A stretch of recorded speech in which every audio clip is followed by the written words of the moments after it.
We can share.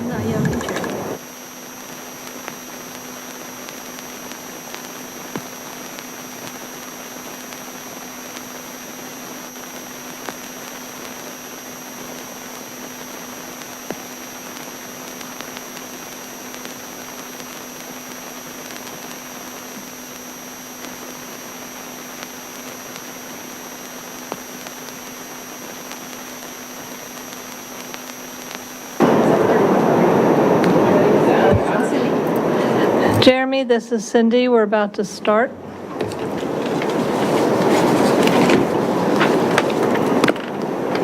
All right, Mayor, when you're ready. It's creepy in here when we... I know, it's very loud. Well, good evening, everybody. Welcome to the Monday, May 5th Council Work Session. Thank you to staff for improvising quickly and moving us to council chambers due to AV issues in Dogwood. We have 3 items on the agenda. First up is the ESC annual report, and then we'll get to budget and then talk about Wyatt's recommendation on solid waste. Anything to add before we jump in, Wyatt? May I call order Oh, just yes. for the record? Sorry, yes, Because let's we're in do a roll. different room. Thank you, Mayor. Ms. Connolly? Here. Ms. Downs? Here. Ms. Flynn? Here. Ms. Hiscott? Here. Mr. Snyder? Here. Ms. Underhill is absent for family, and Mayor Hardy. Here. Thank you, Mayor. Great. Hi, Mr. Shreezy. Welcome. Hello. I'll get right into it then. I know we're all adjusting to the format too, so. And the pounding of the rain rain. over us. Anyway, very good. So thank you for having me. I'm Joseph Shrizzi. I'm the chair of the Environmental Sustainability Council. We write an annual report about all the many recommendations that we've made to ESC over the last year. Somehow it's May, so this is about last year, but also about the early winter and spring of 2025 and kind of what the next 12 months will look like. I'm going to go through each item individually, but quickly, and try to make some summaries so that I'm not taking too much of your valuable time. First, I want to start by thanking the City Council for its leadership and excellent work on several things, including the Bike Master Plan, which was adopted after ESC recommendations, and I think is a huge step in improving the transportation mobility in the city and getting us where we need to be there. So thank you for doing that. Thank you for including the maximum tree cover requirements and water runoff requirements that we can have for accessory dwellings, and taking the environmental feedback of our citizens really seriously over that process for the last several months. Thank you for the parking update that we did at the end of last year, and looking at the environmental impact of parking in our city. I hope that we continue to do that. And most of all, thank you for making the commitment to reduce emissions and follow the original Paris Climate Accord agreements and reduce emissions to zero by 2050 in Falls Church. So the ESC's primary goals is figuring out how we actually meet those goals that the city has adopted, and what are the action items that we have to actually implement here, and trying to hold City Council accountable to meeting its goals that it's adopted. So thank you for making those goals. Let's work on them together.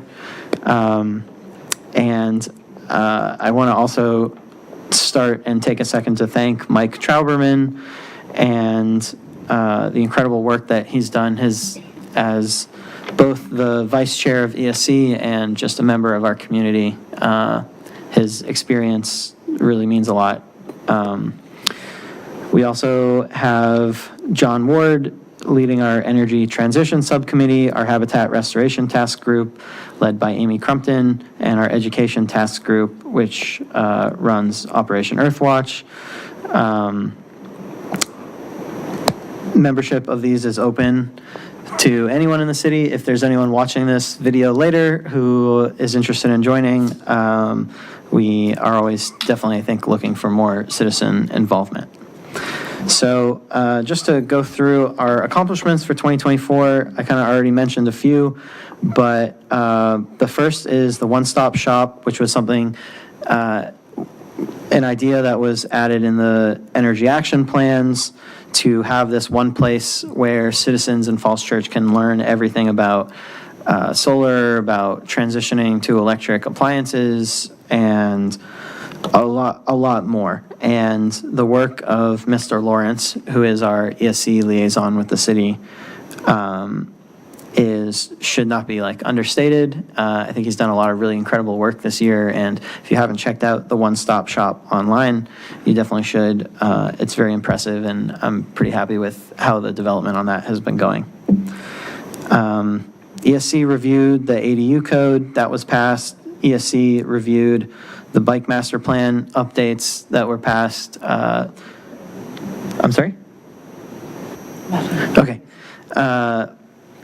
So we've looked at those on the recommendation of City Council and gone through those documents.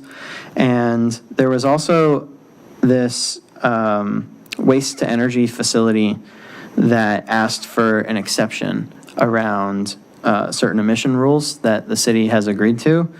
And I think it takes it takes a little bit of courage to stand up when people say, hey, we need an exception, and to say, well, these are the environmental goals we have agreed to. So ESC recommended not to make exceptions, and I think City Council followed through on that. So thank you for doing that. I think those kind of things should really be highlighted, and everyone should get a pat on the back, because it is hard to say no sometimes. We've made recommendations on the city budget, and I hope that you'll take those into consideration tonight. Let's see. I'm going to keep going. ETS performed an audit on the Cherry Hill farmhouse, and those items and findings are still valid, so we can still act on those. And the Habitat Restoration Task Group had several events and has done some great work. The city has been certified as a National Wildlife Refuge for our 10th year. Operation Earthwatch continued through the school year and is still going this year as well. So just moving through everything, goals for this upcoming year, and some of these, we've already started on. All of these goals are in the Community Energy Action Plan and the Government Energy Action Plan. So I'm not going to go through everything individually, but the primary goals and what does it mean to be an environmental city is just overall reducing our transportation emissions, which is about a third of the emissions in the city. So we need more people walking, we need more people biking. The Bike Master Plan and actually implementing that is a huge part of it. We want a more sustainable built environment. So maybe this year we will work on a green building plan. And the built environment also means density and building a way to live and building buildings in such a way that people can live more sustainably and have a lower impact. So a lot of times that means driving less, right? So if things are closer together, then we don't have to drive as much. It's also about efficiency, and there's going to be updates in the LEED certification process and goals in the next year coming through the state. So we'll be sure to keep City Council updated on that. And I think that will have a pretty big impact as well. We have climate change mitigation. I think the one-stop shop can be a real pillar of that in our community and help people transition their homes and transition their lifestyles to more renewable energy and environmental decisions. Green space, stormwater, also part of the built environment, and ESC is there and has some really incredible people with a lot more experience than I do working on things related to that. So, ESC, I think, should continue to be a resource for city council when you have things related to stormwater come up inevitably. Consumption and waste, we're talking about that right now, expanding the city's compost program. I think ESC would be, very strongly in favor of that. And we have the ETS goals, which revolve around COG, emissions goals that they have set for the city, and how can we reach those. We've got, we have this goal in the Community Energy Action Plan of, lowering these emissions, and a really big chunk of how do we lower emissions are coming from the state becoming more sustainable in where we get our power.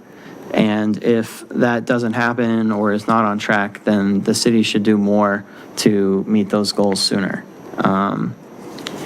So ETS, I think, has a lot of great ideas for how to do that. Doing more residential energy audit aggregation, possibly looking into an EV tax exemption in the city, working on LEED for cities. So LEED certifies buildings. They also certified cities as being sustainable or meeting certain energy goals, and possibly working on a green building policy this year, like I mentioned. Let's see. I don't want to take up too much time. I feel like that was already long, but very good. Okay, that's my monologue. Please support the city's urban trees canopy and the Habitat Restoration Task Group. Please support Operation Earthwatch, and please support implementing the government and community energy action plans. Thank you. Great, thank you. I'm sure we have some questions or comments, but I guess I'll just open by saying I'm really grateful for the deep expertise on the ESC. I think every time we get recommendations from you all, it is like very thoughtful and very well researched, and I think it's evident by how passionate your members are. So I'm personally very grateful to know that we have volunteers that really just know their stuff and can really give us some solid recommendations and advice. So I will turn it over to others. But I just want to add, I have been thrilled with how many student reps we've had on the ESC this year. We have a big group, and I think Joseph and ESC leadership has done a good job of, they had separate assignments. They did their own research and debate and discussion, and had, sorry, the light's just going down. Is that supposed to be happening? Okay. dramatic. That they had their own set-aside project where they worked collaboratively and did their research presentation and letter back to the ESC and back to City Council. And I think that is just another step forward in the youth program, CBC youth program, which I think is fantastic. And so thank you for your leadership in that, amongst all of these other things. And yes, I've said it for years now, to echo Letty, that we just are so fortunate to have so many talented and incredibly intelligent and dedicated people on the ESC who spend a tremendous amount of their personal time and take their professional expertise and bring it to us in the city. So I appreciate that. I also know we have an ESC letter coming about the solid waste. There's a lot of discussion and more research and feedback that ESC will be, if they haven't already, sent us. I think maybe that was a draft. It's being worked on asynchronously right now because our meeting is after Right. you're voting on that. So, So anticipate you'll receive it soon. More feedback from them as well. So thank you. Thank you, Debbie, for being our incredible liaison to City Council.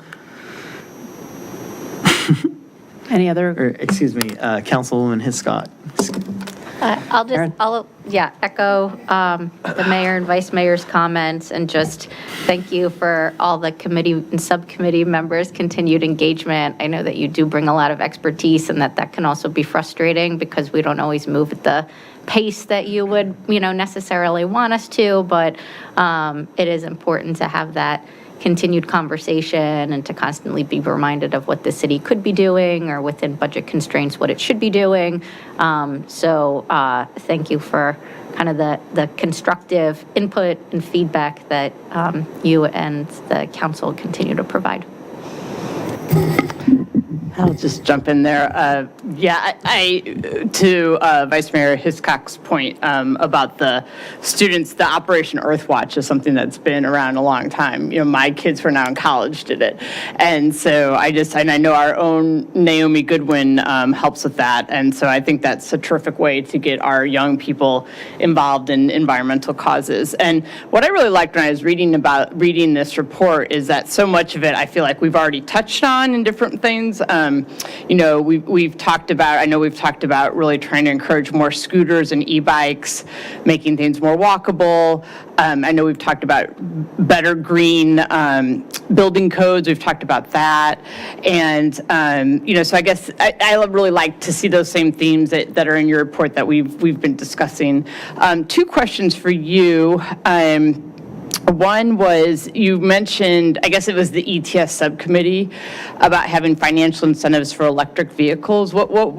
How do you have any more on that? Like, what would that look like to you?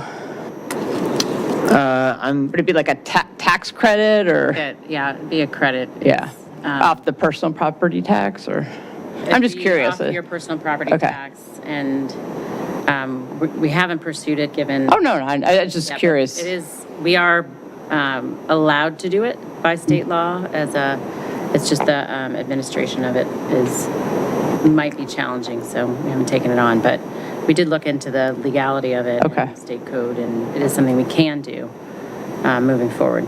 Okay, that's great. And then I thought it was interesting, I read about the habitat restoration group with the invasive plants. I thought that was interesting too. And you did, part of that, there was a section that was underlined that there's not enough, I guess, supplies when we have, you know, Boy Scouts come in and try to help with invasive plants. So is that something that you would like to see some funding from City Council, or is that something Mr. Shields could maybe fund? I don't know what kind of dollar amount we're talking about here. I don't have a specific ask for that. I think you should definitely ask Amy. Okay. But the urban forestry team in Falls Church, we have a whole team for that. You know, they've been asking for more help for a few years. I think actually this paragraph is copied exactly word for word from last year too. Okay. So it's been Okay. there. And yeah, we haven't done invasive plant rips because we're missing out on staff time and tools as much as I would have liked. And there's also bamboo growing through invasive species, growing through native species that the city spent money planting in our parks and are being destroyed by bamboo. I would love to see a bamboo ordinance like Fairfax has here, and maybe that's something that could pay for itself. Okay. But yeah, I think the urban forestry team has also asked for money to do a tree inventory. You know, we just had Earth Day a few weeks ago. I think everyone loves Falls Church being a tree city, so there's a lot of energy behind those kind of things, and we can also Right. If there are Inspire volunteers others. who are interested in the invasive plant removal, though, we had a very, very long-term active volunteer who spent hundreds of hours a year doing that, who moved away from the city. So if there are people who are interested in that, I'm sure that would be welcomed as well. Yeah, and it's not that it's not happening at all, like Urban Forestry Commission, so with the arborist and the chair of Urban Forestry Commission has been trying to do a lot of, you know, efforts with either corporate like outings or different Boy Scout troops. And so the chair is leading those with the arborist, but it's just that the amount of work that we need to do in the area versus the amount of resources and the amount of resources that the arborist is able to actually commit to it, given that smaller team size, makes it difficult. Well said. Thank you. I agree with all of that. Sure, go ahead. Thank you for all of that. There are two things that I just wanted to mention. One is the one-stop shop, Yes. which I think is great. I don't know how many other people know about it, so I think I would request, like this is more of a staff request, that we do more promotion of what that means, because one-stop shop could be all sorts of things, but it is actually an environmental one-stop shop. So how do we get that out into people's hands more and more and more? In my last letter to City Council, I asked that we asked staff to include various links to it in every newsletter that the city sends out. I think it's a really great resource, and getting our population or in the city to know about it, I think, is the key. Yes. Right, I'm ready for when I have to get a new water heater, because I read the one-stop shop. Excellent. It's been in the, it has been focus. promoted, and it's been in the focus. It has But been, it yeah. needs to, Thank you. yeah. Yeah, But hopefully it'll keep on that cycle, because it's some good stuff. yeah. Well, then I thank staff for their excellent work including it. And then my other question is just about Operation Earthwatch, and I mentioned this to Ms. Hiscott too. The high school student approached me and others asking for a place to put the Operation Earthwatch plaque. And I was she- asked the same, and it was in council request, and we got a staff response back in council request, because I was asked as well.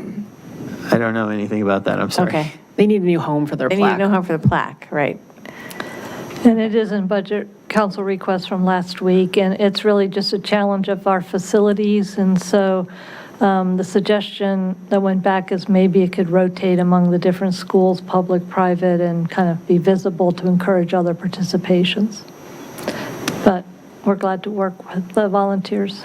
We just don't have a permanent home in any of our current facilities. Okay, it's not that big, is it? Is it just a, Well, there's, plaque, but there's multiple ones unless we don't post all the years. Oh. They've been accumulating, so it's a collection of wonderful kids that have graduated and gone off to college. maybe it's the one plaque and then a QR code to all the other plaques? So you don't have to post them all? That's a lot, yeah. Thanks. Thank you. Dave, any? Sure, thanks a lot for great work. I'm particularly interested in your analysis of LEAD version 5 and what that may do to instruct both the city and private development in the future. So thanks again for all your work, and that seems to be emerging and rapidly developing area where there's some great opportunity. And thank you for your continued support for Bus Rapid Transit. It is moving along, believe it or not, and hopefully someday we'll see it. But also the Northern Virginia Transportation Authority is also expanding its look at Bus Rapid Transit through. And one other element of your report that caught my attention was the idea of things, really small vehicles like golf carts and all the rest of that kind of thing. So if you come across any good examples of that where cities have done that, please let us know. I'm particularly interested in that. Thank you. Very good. I'll be sure to do that. And LEAD 5 is very exciting. We have Matthew Cunningham, who is certified in several things. I couldn't tell you what. It's not my expertise, but we have really incredible expertise on the ESC. Please rely on us. I think LEAD stuff will all go through the state, so the city probably won't have a say on whether to adopt it or not, but in all our special exceptions, we should start using LEAD 5. The previous version will be discontinued, and the updated version will become the new standard, and there's all this point system and all these things, and it really is more flexible from what I understand, but also more effective in how the points actually work. So a lot of industry professionals are behind it, and we'll rely on the expertise of other ESC members. Thank you.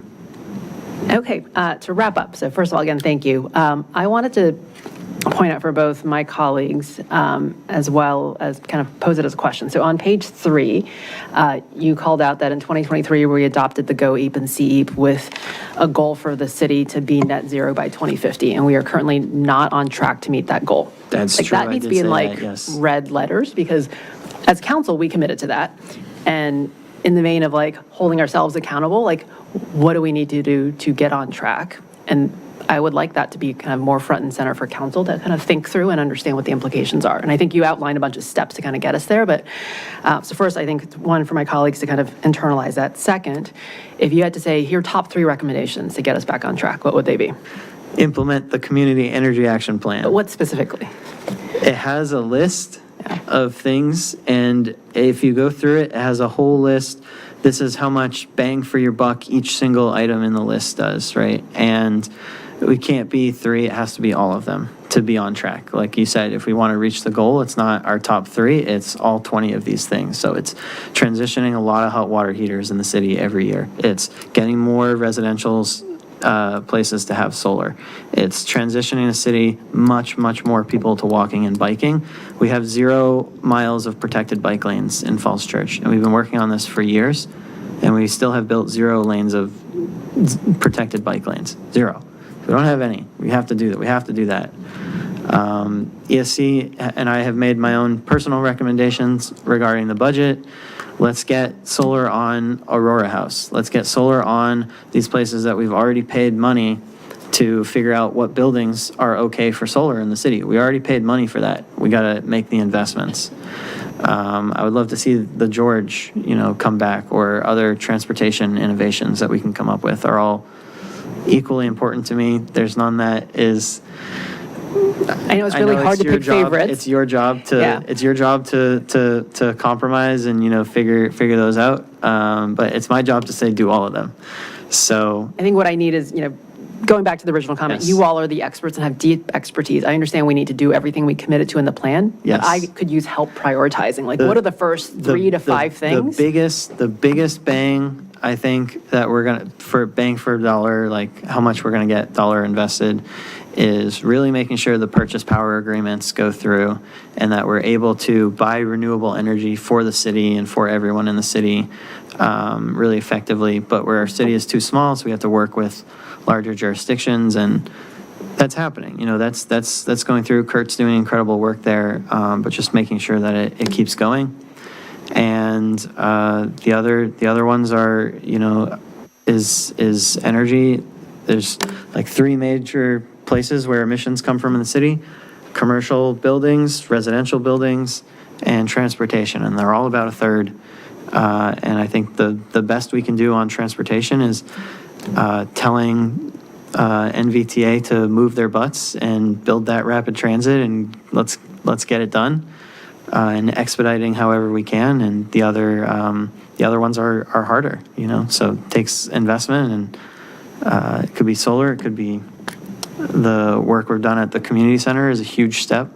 We've made really great steps, but all the little things add up too. So. Okay. I'm sorry that's No. not as helpful as you were hoping for. And I think on our budget markup tonight, we'll talk about Aurora House solar panels. I know that's been a very concrete recommendation Incredible. that many of us are into the idea of being able to fund this year. So hopefully we can make that happen.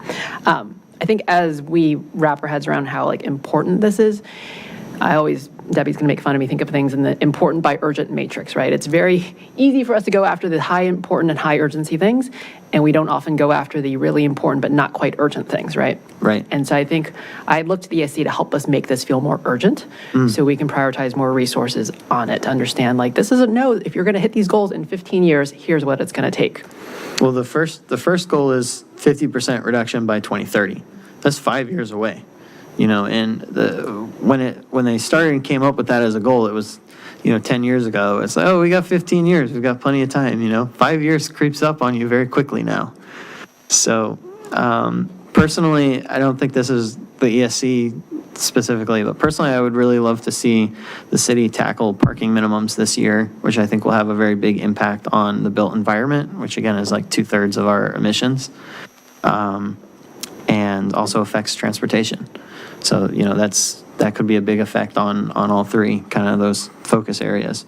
But like you said, the things that it doesn't seem urgent, the purchase power agreement or the bus rapid transit, it's kind of ticking along, but anything that we can do to expedite those things has a very big impact on the long term. Great, thank you. And I want to plus one, plugging the one-stop shop. We made eye contact with Mary Catherine that, it'd be great to continue focusing in the focus.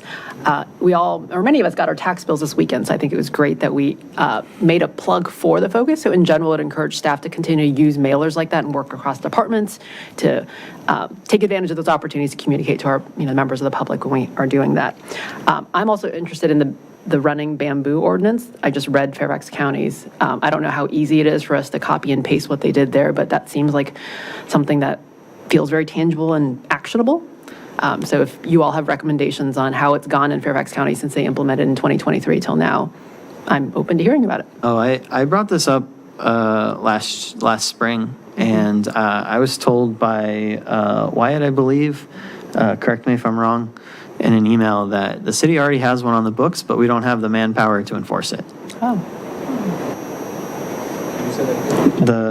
The invasive species ordinance. For bamboo, we have one on the books already, potentially? So this is about invasive species that are crossing property lines? That's right. Yeah. So I think when we looked into it, it became a bit more complicated than we initially thought when we said, yeah, let's get it done. I think there are some consequences. I can't remember exactly what they were, but I remember there being some concerns about it. Okay, I don't, Definitely enforcement, I recall. that was my recollection, Vice Mayor. I don't know what complications you mean exactly, but I think it's definitely worth doing, personally. And I'm not recalling exactly what the. I don't mean to put you on the spot. I apologize. That was not my goal. Okay. Okay. Any final questions or comments for Joseph? Okay. Very good. Thank you. for- Please Thank you for keep having holding me. us accountable. Yes. I actually want to add one last thing. The Falls Church Climate Action Network sent in a bunch of questions that Kieran and staff went back, and they are in the budget packet addressing each of the questions that they had submitted, one of which specifically dollar-wise we'll be talking about later, but there are some replies in there too if you haven't had a chance to see that. Thank you. Thank you. If I could leave you with one last thing, it's please be a leader in climate action and inspire the other cities around us and people in the city to take those steps. So thank you for all the work that you've already done, and let's keep it up. Thank you. Thank you. Bike home safely in the rain. You're welcome to hang out for a bit if you don't want to be in the pouring rain. But thank you. Thank you. Okay, we're transitioning to the second item, which is our markup for budget. So I think where we left off last week is there was a majority of us who became comfortable with kind of the 1.5 cent cut, which was kind of the compromise we saw between the 2.5 cents that was originally part of the plan to the half-cent option. I think our takeaway was we were asking the general government and the schools to kind of sharpen their pencils and identify, I think it was $285 each out of a $130 million budget. So we appreciate the work that's been done since then. A couple things that are notable. So over the weekend, I think on Friday afternoon, the governor did sign the budget. So I do think it'd be important to briefly touch on whether there's any impacts based on the signed budget on the school's funding. So maybe I'll just ask Cindy now to chime in on that. You're correct, Mayor. The governor did sign the budget. There are 35 vetoes that we're still working our way through on details. The Virginia Department of Education has not issued their budget memo per locality, so we haven't seen the exact dollar amounts for the school system. The schools will get that directly, and then usually VML will forward it out. So all of us are still working through the details, so we can't say tonight specifically an impact on the school's budget. Okay.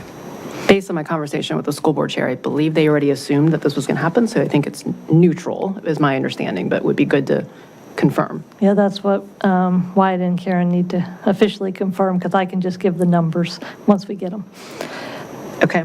And I will say that for the general government side, didn't look like there was anything major on, libraries, police. There was no new initiative type things, reducing economic development, tourism, school resource officers. Okay. Well, thank you for that update, because I know that was some uncertainty out there that we were waiting for information on, so it's helpful to have that update. And if I could just add, he did put aside $900 million. He's not calling it a contingency, it's unallocated revenue, so that if there's a further economic downturn in the Commonwealth, there is resources to keep the balanced budget. So the governor's administration is still feeling relatively positive about their current revenue projections, but from a fiduciary responsibility, put additional aside.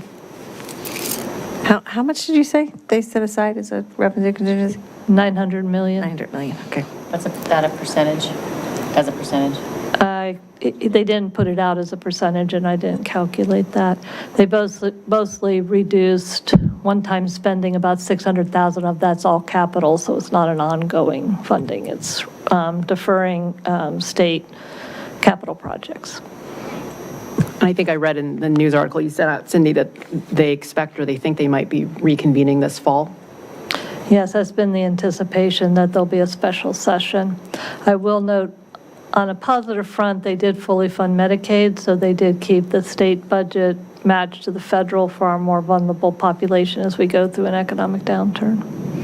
Okay, that is good news. And then I know that we have lots of new budget Q&A added, so thank you to Kieran and Wyatt on that. I think as part of your markup discussion, Wyatt, I think it'd be helpful to go through some of the answers, because I think while we've had the benefit of reading through the Q&A, I think it would be helpful for members of the public to understand answers to the questions that we're asking to. So maybe only the new ones. We shouldn't need to go through 20 pages of budget Q&A, but maybe starting the new ones that were added this week. But I will let you take it over from here. Okay, well, thank you, and we'll be happy to do that. What we do have is just a few slides prepared to kind of go through some of the scenarios and the numbers associated with those. Test. I think I need to be closer. They could, if everybody could bring the microphones closer, it would help, just because of the loud rain outside. And Wyatt, I have stopped sharing so that you can, unless you want me to put the Q&A up. Okay.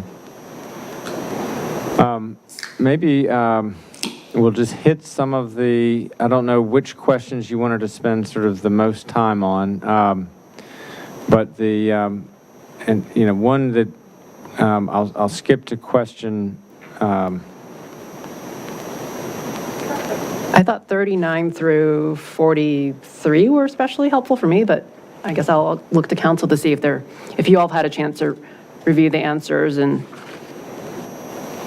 Well, 39 is actually kind of a good intro commentary, because while we will spend our time tonight talking about reductions to the budget, the underlying context is that the city does have revenue growth that is strong relative to the region, and probably what people are seeing nationwide as well, because we do have significant construction activity and new people moving into the city, and that's generated new revenues. And it also has presented new costs that we're trying to address in this budget.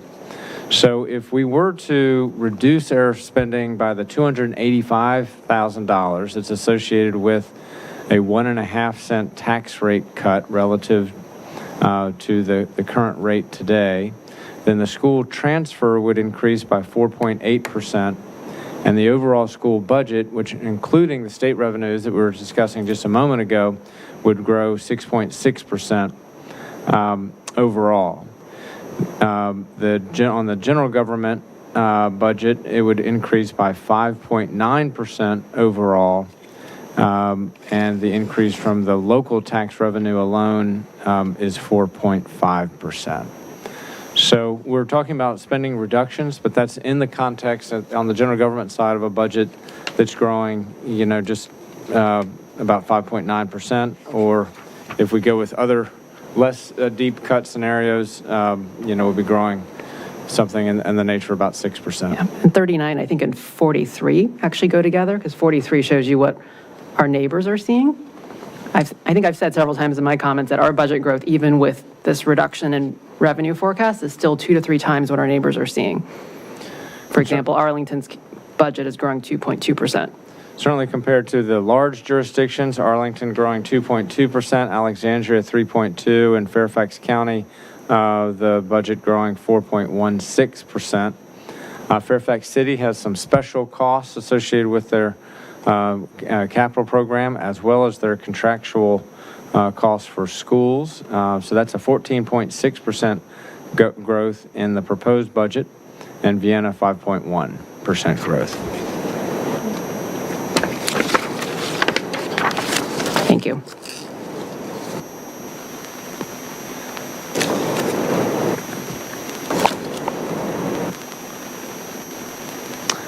So don't know if there are others that the council would like to spend time on.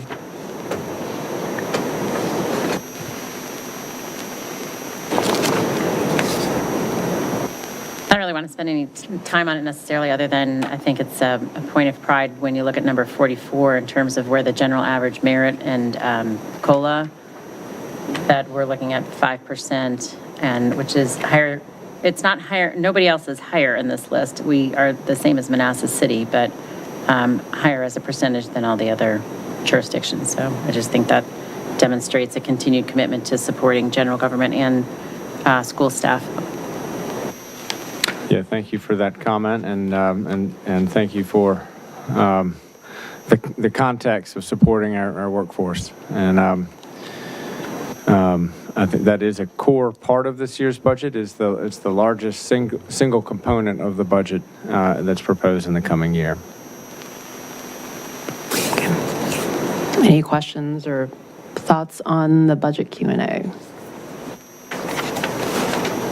So Dave, Cindy, if... Looks like Dave wants to. Yeah. Go ahead. I was going to key up some slides, but I'll take your question. Go ahead with that. Okay. I can ask a question later.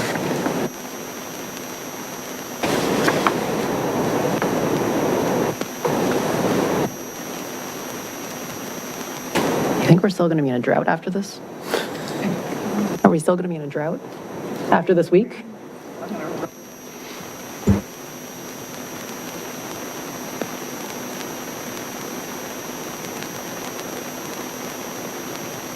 Sorry. Bear with me for just a second.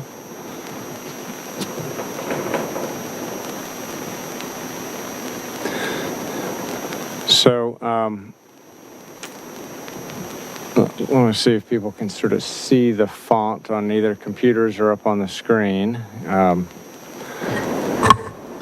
Can you shift to full screen versus Yeah, thumb that's on the side? I think Good that- idea.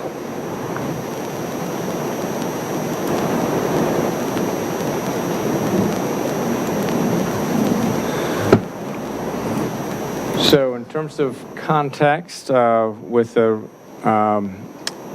the impacts to the national capital regional economy, we have a reduction of 1.2 million in our revenue forecast for the coming year.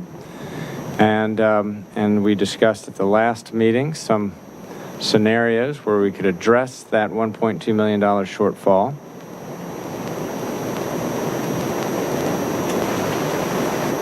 And I'm having a hard time advancing. There we go. And so where the council landed amongst various different scenarios was column C, with $570,000 worth of spending reductions.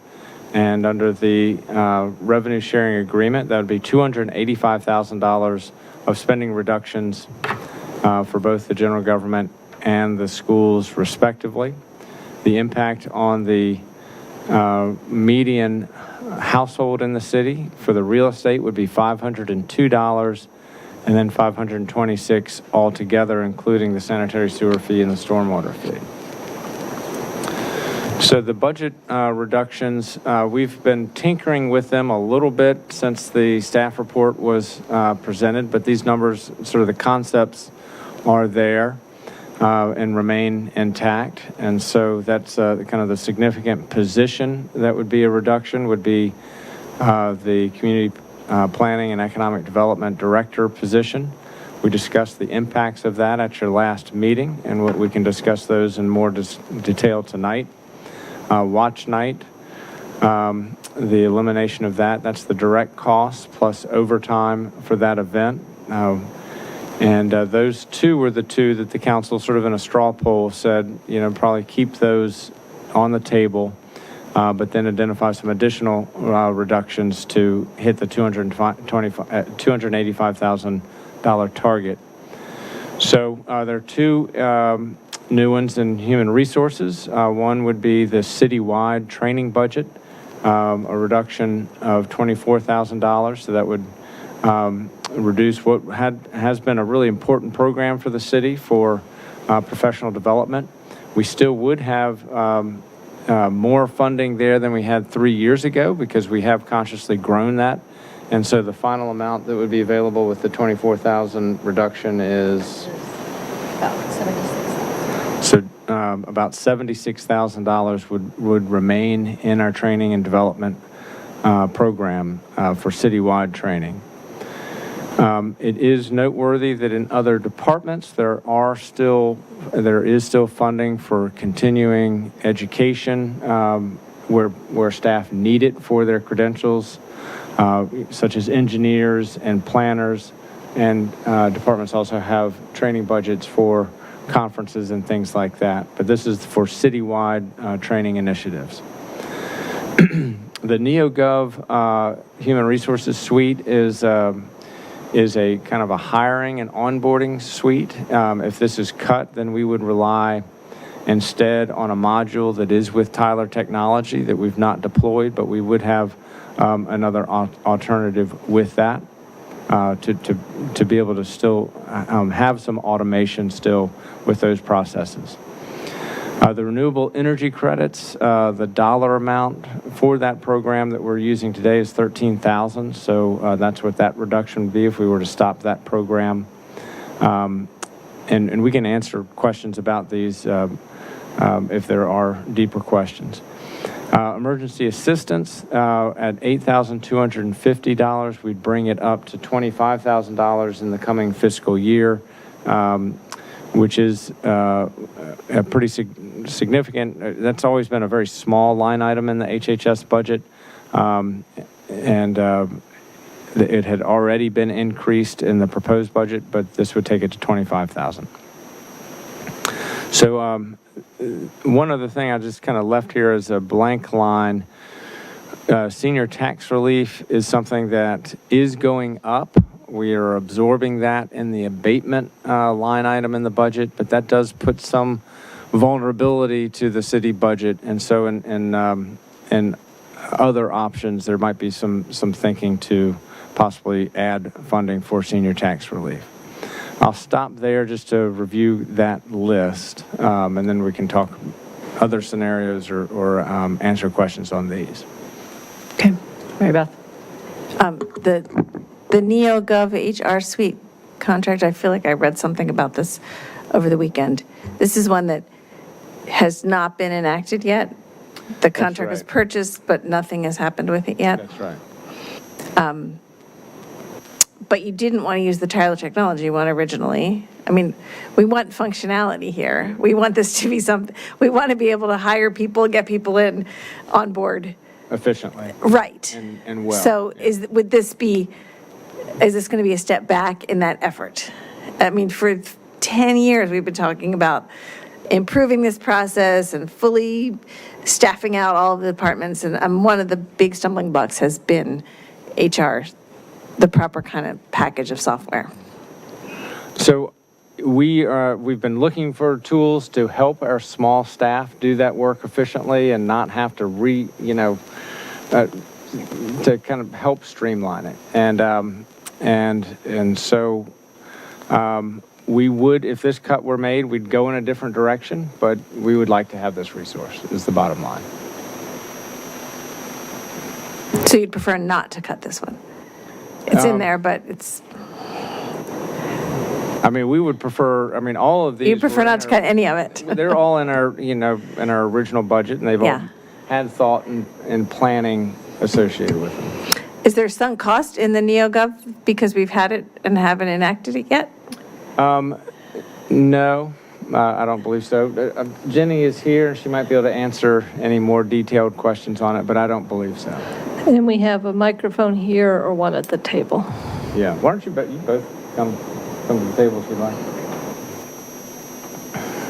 Can I ask on the NeoGov contract too? Because I understand wanting to streamline and improve sort of recruitment and onboarding or the applicant experience.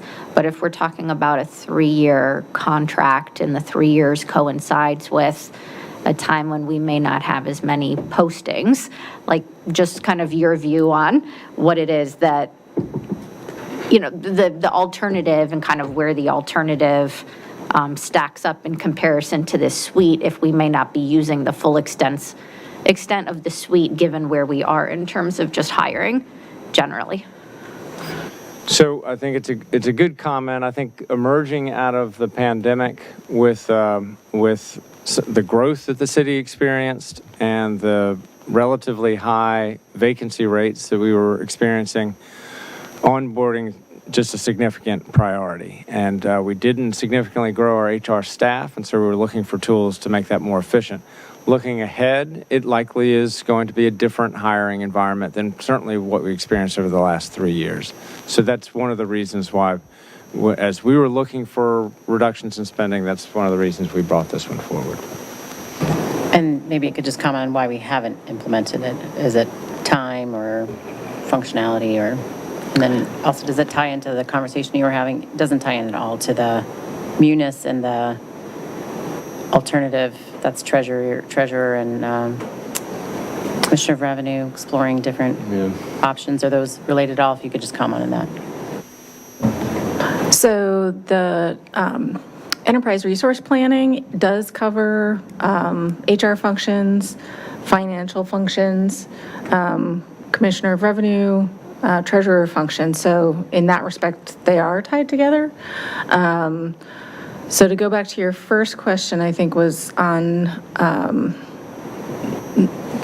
whether or not this would be something that we would do. And I think overall, we're looking at the enterprise resource planning system right now so that we can achieve better functionality and efficiency. So looking at what we already have available to make that happen. And so I think it would be in our best interest to not move forward with NeoGov, the recruitment suite that we purchased in 2023. And I think it's appropriate to do that when we look at all of the different types of technology that we're using and what we need to achieve the tasks in recruitment. I think that that this particular suite is not what we want at this time. Okay. And it interacts with munis. The alternative is better, is what I'm hearing you said? Okay. Okay. Other questions or comments on the list? Debbie? I just, I know it was hard for you all, and to have the chief recommend the red light cameras, that was $80,000, which is why we've come back with these, a number of smaller things. But there was a lot of conversation about that and a lot of concern from the community about that. So thank you for listening to that and going back and doing what's hard work to then reanalyze everything again. So I just want to thank you all for doing that. I know it's a loss, $80,000 loss to be running those red light cameras, but again, that seems to be the number one priority is public safety from people who are commenting, to many of us at least. So thank you for doing that. I know $25,000 is a huge jump in in that line item, and senior relief is an unknown. Are you thinking that we might, that our contingency that we're setting aside could be something that we would use for that? Because though $25,000 seems like a big jump, I looked at what we spent on watch night was $30,000 for one night for a great fun event, but I'm really concerned about this segment of our population moving forward. So I guess I wanted to talk through whether you are thinking that if we get to more needs in the senior tax relief and in that category, that we would use some of that $500,000 contingency we set aside for those categories? Or are you contemplating it for other emergencies? I think what we were contemplating is that when we're back before you with the year-end financials in September, we would have better information about what our usage of the emergency assistance has been, and the city council could either deploy funds from the 500,000 we're really considering that a revenue contingency, not so much a spending contingency. So I will say that it's not really envisioned that the 500,000 would go for spending that way. But I do think that this emergency assistance is most likely something that could be paid for responsibly out of year-end money or one-time money, that this would not be a level of effort that we would intend to sustain over, in perpetuity. And so with year-end funds, that's how we could plug up. If there was an emerging need that the 25,000 wasn't covering, we would do it with one-time money. Okay, thank you. Just want to share my own personal concern that that's the area that I look at, and when I look at what we spend on events and other things, that, the balance was striking to me. So I want to make sure that we're taking care of that. While we're talking about the safety net, I guess the question I have is, we expect more people to be caught by the net, right? And that's why we're upping the number to 25,000 compared to what was last year. Should we be having a discussion on how to expand the net as well? Like, When you say expand, what do you mean by that? like how do you qualify currently for emergency rent and food assistance? So they did put in, so they did expand that for, I think it was March through June. And I think they, to capture some of those federal workers that they were seeing, so I think they increased the amount that I can't remember what they're called. Your asset. They increased the asset amount that you could have More and still people apply. When So you that say people, they, do you mean federal, state, local? whoever. Residents. No, I mean, who was changing the? We did. HHS. We did. HHS. That is a Yeah. local decision versus state or federal. That's a local decision. We expanded eligibility. Yes, the emergency assistance is all local money, to my knowledge. So that is something that we can make the determination on what the guidelines are. So they did already expand that, took it to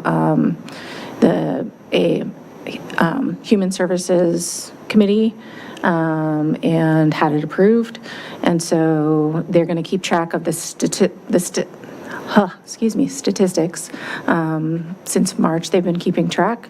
I know that the amount for emergency assistance has already been increased by $10,000 for FY26, and that pretty much covers the amount that they've seen historically. So the average has been about $17,000 that they've spent on emergency assistance, and so that's been up to cover that. And then with the increase of the $8,000, bringing it up to roughly $25,000.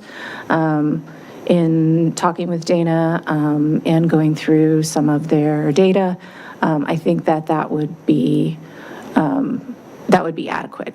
We even looked at if you doubled it, that would probably be more than enough to even account for potential federal workers or other workers who are coming in.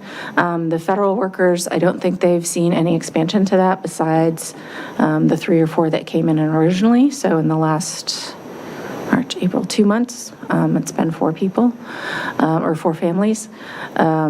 So it was essentially doubling the number of people who are coming in. The reason I ask, I think I sent this over email, but Congressman Byer held that job fair over the weekend. They were expecting a couple hundred. They had 2,400 people show up, and they had 200 people at the doors even before doors opened half an hour. And so I think there's some other news articles that talked about how administrative leave will end by this fall. I was going to say, the October is the timeframe. The Atlantic article I read this morning was saying October is when we're going to see the Trump slump really hit. And the number I also read in that same article is that they're anticipating, economists are predicting that buying at the same rate, groceries, et cetera, will be spending $4,900 more per household in the next year for the same goods and services. So those are 2 data points I had. The June starts the tick, and then October is when it's really going to happen. So coming in fall, we may not know until closer to November or December. Anyway, just want to keep that conversation open and make sure we're supporting our residents. Yeah, so we talked about keeping the statistics as we move along. For the emergency assistance covers rent, utilities, and also food. Food seems to be fairly static in that they buy gift cards of $40 apiece, which is to tide people over because they refer them to the food banks. Now, I understand that the food banks might also be suffering as well, but that's usually what the food assistance consists of. Rent and utilities, they can have up to $1,000 each person who's applying. So some of those things could be tweaked depending on what we're seeing as to the population that's coming in. I guess the takeaway is let's keep monitoring and decide whether we want to expand eligibility, because I do think the population that is unemployed and going to be hurting, if not already, is a little different than our traditional population. I don't even know if people are aware that they can come to the city for assistance like this if they're not, again, traditionally used to coming for help. So I think being really tuned into that's important. So thank you.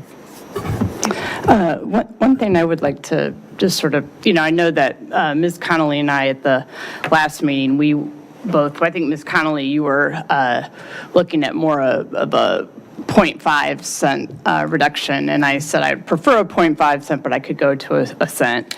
And, just doing crude math, looking at a cent and a half, that's the difference of $51 annually for a taxpayer. But if we went with a cent, that would give Mr. Shields, $158,000 more than if we went with 1.5 cents. And so, my thought is that could help fund this emergency. To me, the median, of course, we have a high tax rate. I definitely understand that, and people are tax burdened.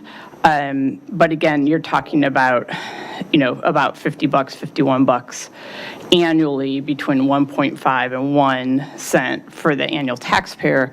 But that would be quite a difference in terms of what Mr. Shields would need to cut in his budget. You're talking, if you look up there, you're talking about cutting 127 instead of 285.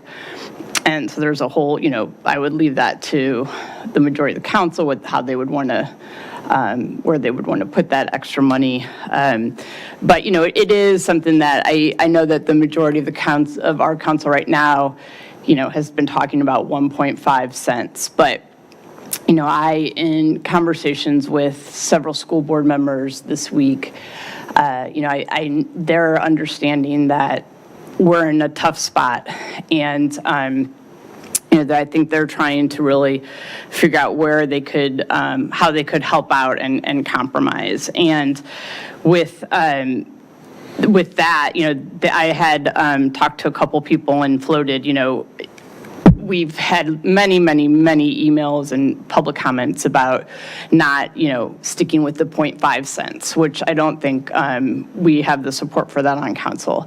I would note that I haven't personally received, I don't think, maybe one email about the tax rate, that there's a tax burden. 98% of the emails I've received have all been about don't cut the schools. So, and again, I think we do need to cut the tax rate. We need to keep chipping away at it as we can.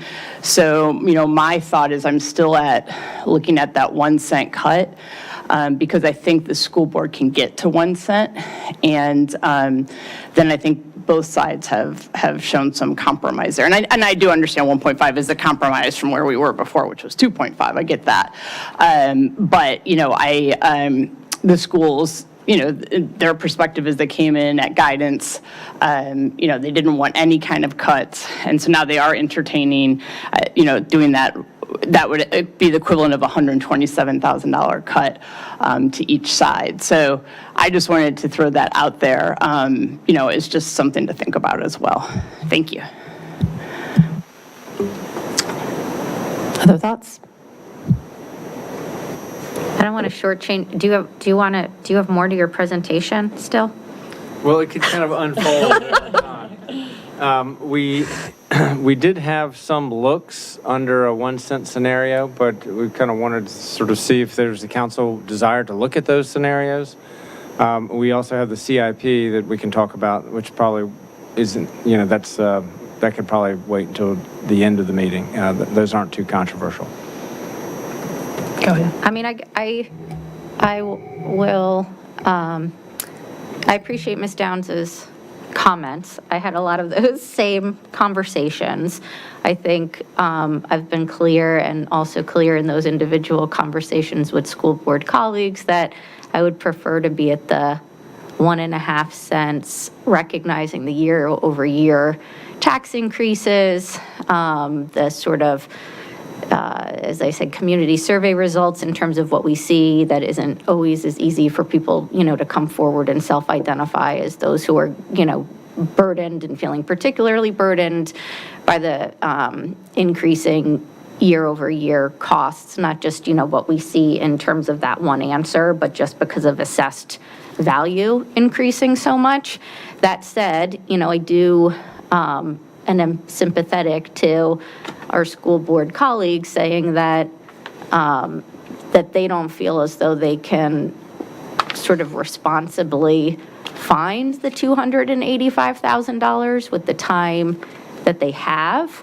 And it raises different process points that, I've discussed with people individually and ways to improve that, or what it means for potential, commitments going forward on where, the school board might be able to start fiscal year 27, recognizing that we really did want to get to $0.015, but that they don't feel as though on their side that they have the level of input they need to get from, $127,500 cut to their budget to a $285,000 cut, which would be 10% of their 2.9 million growth.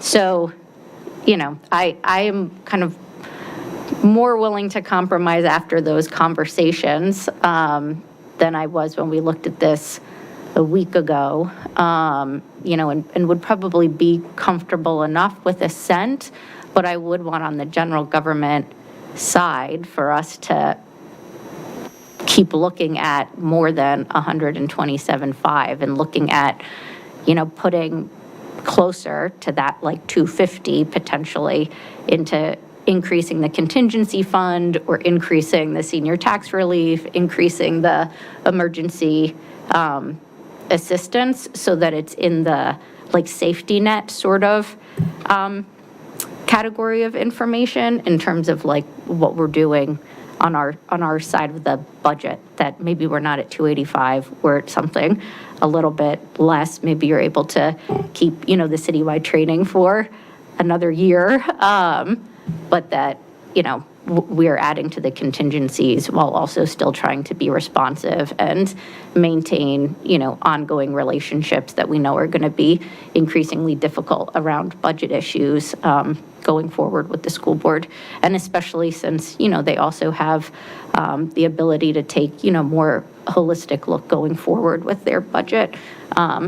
But I think the feedback I heard was that it's very difficult outside of sort of the third rail category, so to speak, Right. to find the 285 at this point in time, or the full 285 at this point in time, even if we were to depart somewhat from a 50-50 share, which I had also asked people about. Yeah, and thank you.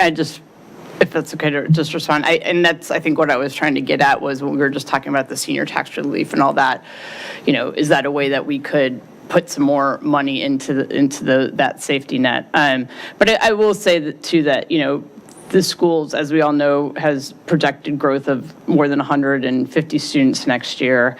We were all just at the announcement of the new superintendent.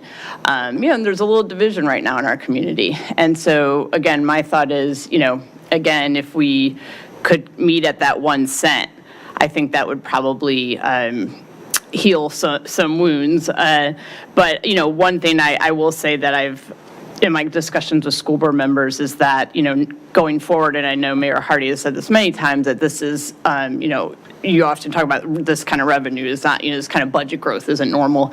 And we've all talked about years to come are probably going to be more difficult.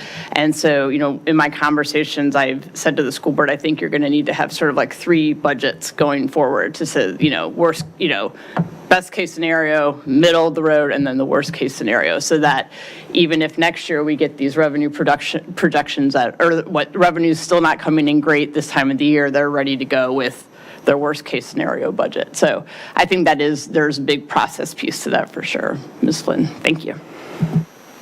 Debbie? Can I just clarify what you guys mean when you're saying, so if you're at 1 penny, that additional balance, you're saying would go into just those, if you go back to that slide, to the senior tax relief and rent relief? I'm not sure if I followed your, No, yeah, so I was Conversation. saying, so of the 127.5, my understanding was that, the school board likely would be prepared to be able to contribute their 127.5 out of their budget, but felt like it would be much harder to get to 285, or could not feel like they could responsibly get to 285. And that on our side, in order to do 50/50, we would have to get to 127.5, but looking at this list of 285, I personally would prefer that we be up closer, that we start our process on the general government side of starting to get higher to, 250 or 240 or 250. So if that's, eliminating the CPED director position, getting rid of the NeoGov HR suite contract, potentially eliminate renewable energy credits, increase the amount over 8250 on emergency assistance, help fill that senior tax relief line item with some money, whether it's out of whatever the addition, that additional tax revenue is, or the potential year-end surplus one-time funding. And then I think there's also a question when we get to the solid waste fee discussion about, are we building in anything in terms of income relief there as a line item that we might need? So we've given some thought to that scenario too, and we can kind of share some of our thinking on it. We'll come back to the playground equipment and to the Aurora House. So I have two scenarios, and so one is one where we get to $127,500 in cuts, and we do so by eliminating watch night, and then having the CPED's director be someone that we begin recruit for and fill mid-year. And I think it's worth just pausing again to consider kind of that role in this organization as a partner to the council, to the EDA, as a leader for city staff to grow the commercial tax base and to help the city navigate through these difficult times. And so that's a scenario there that I think emphasizes that importance. There is a difficulty with this in that we will start then FY '27 with needing to fill the full salary. So we'll start 100 and some thousand to the negative. And that's something that does make me uncomfortable with this scenario. But I do think before we move on to the next scenario, I think it is really important for us to sort of own sort of what the difference is going to be without that CPED's director position. So here's a scenario where the watch night and the CPED's director are eliminated as discussed. And then what that does is it opens up then $104,000 for senior tax relief, or essentially for a contingency. In many respects, that's the way that that's going to function. The senior tax relief program, as I noted before, has been growing. It is currently under budgeted, and we're paying for it through the abatement line item and the budget. This would give us more flexibility in addressing other things that could come up, including the solid waste as that gets rolled out. If there are need to provide relief, some sort of a programmatic way of relief with the solid waste fee, this would give us some flexibility. So these are two options that we thought through. Debbie, you have a question? I just hadn't finished my comments yet. I just wanted to pick up on something you said about hearing from public comments. It's not easy to organize people who are cost burdened. It's not easy to organize. You certainly there are folks who don't want to put their name on a public comment, which is on public record saying that they're struggling financially or that they are going to be in relief. It's pretty easy to say I support the schools because we all do. We all love our school system. So I just don't want to do a numbers of how many emails I got for that category. That means that's the only opinion. There are conversations I've had with people that have not been on email that have been like, I'm worried. This doesn't seem like much. This is a lot to my family. Or this is a lot to me. So I just want to make that comment that, it's not always easy to organize a group that's asking for tax relief or for abatement or for other things, or that even know that that's a possibility. So, I've been the PTA president. I know how easy it's a fantastic community. You can send out one email and 100 people will respond and pick up an email on that. And I think that's a great thing. It's a great community. It's a great support. I just don't want to overlook those who might not have that same support network to provide their insights. That's all I wanted to say. That doesn't have any reflection on where where I'm on the penny or whatever. Yeah, no, I think that's a terrific point. I think that definitely the schools, we see the schools have the organization and they've mobilized, definitely. I think that's a great point. But again, if we had some extra money, we could then put it into resources that would be there for some of the folks who need those resources. And I think that's kind of where I am with this too. It was sort of, if we're not going to be at a penny and a half and we're going to be at a penny, then I would much prefer the general government piece of that additional tax revenue to be going toward contingency funds, whether it's in the form of the tax relief line items or the assistance line items or into the actual contingency fund. Because in my mind, it was sort of like, well, we might be at a penny and a half, or at least both the schools and the general government are doing their piece now of trying to bring the fiscal year 26 budgets into more alignment with the economic situation, but that by the fall, we could potentially be at that much more of a revenue shortfall and looking to the taxpayer base to help fill some of that revenue, right? So does it make more sense to potentially be at the penny now and start reallocating some of the relief and assistance and contingency line items? That it's not going into spending, it's really going to the need that we are anticipating in terms of helping cost-burdened residents and sharing that cost. Other thoughts? Dave? So I had last week, and I continue to have a preference for the 1.5 cent tax reduction. I think the mayor has laid out that what we're really talking about is something that is a reduction of an expansion in both cases, and that's fundamental to keep in mind. I also think that it's regrettable that that the costs of growth are hitting us at the point where our citizens are least capable of dealing with those costs, certainly least capable in many, many years, but that's reality. So, and I like the fact that we showed leadership from the city side and said we understand this and we're willing to make cuts that no one wants to make. On the other hand, we're maintaining a high level of compensation for our citizens and we're not laying off people.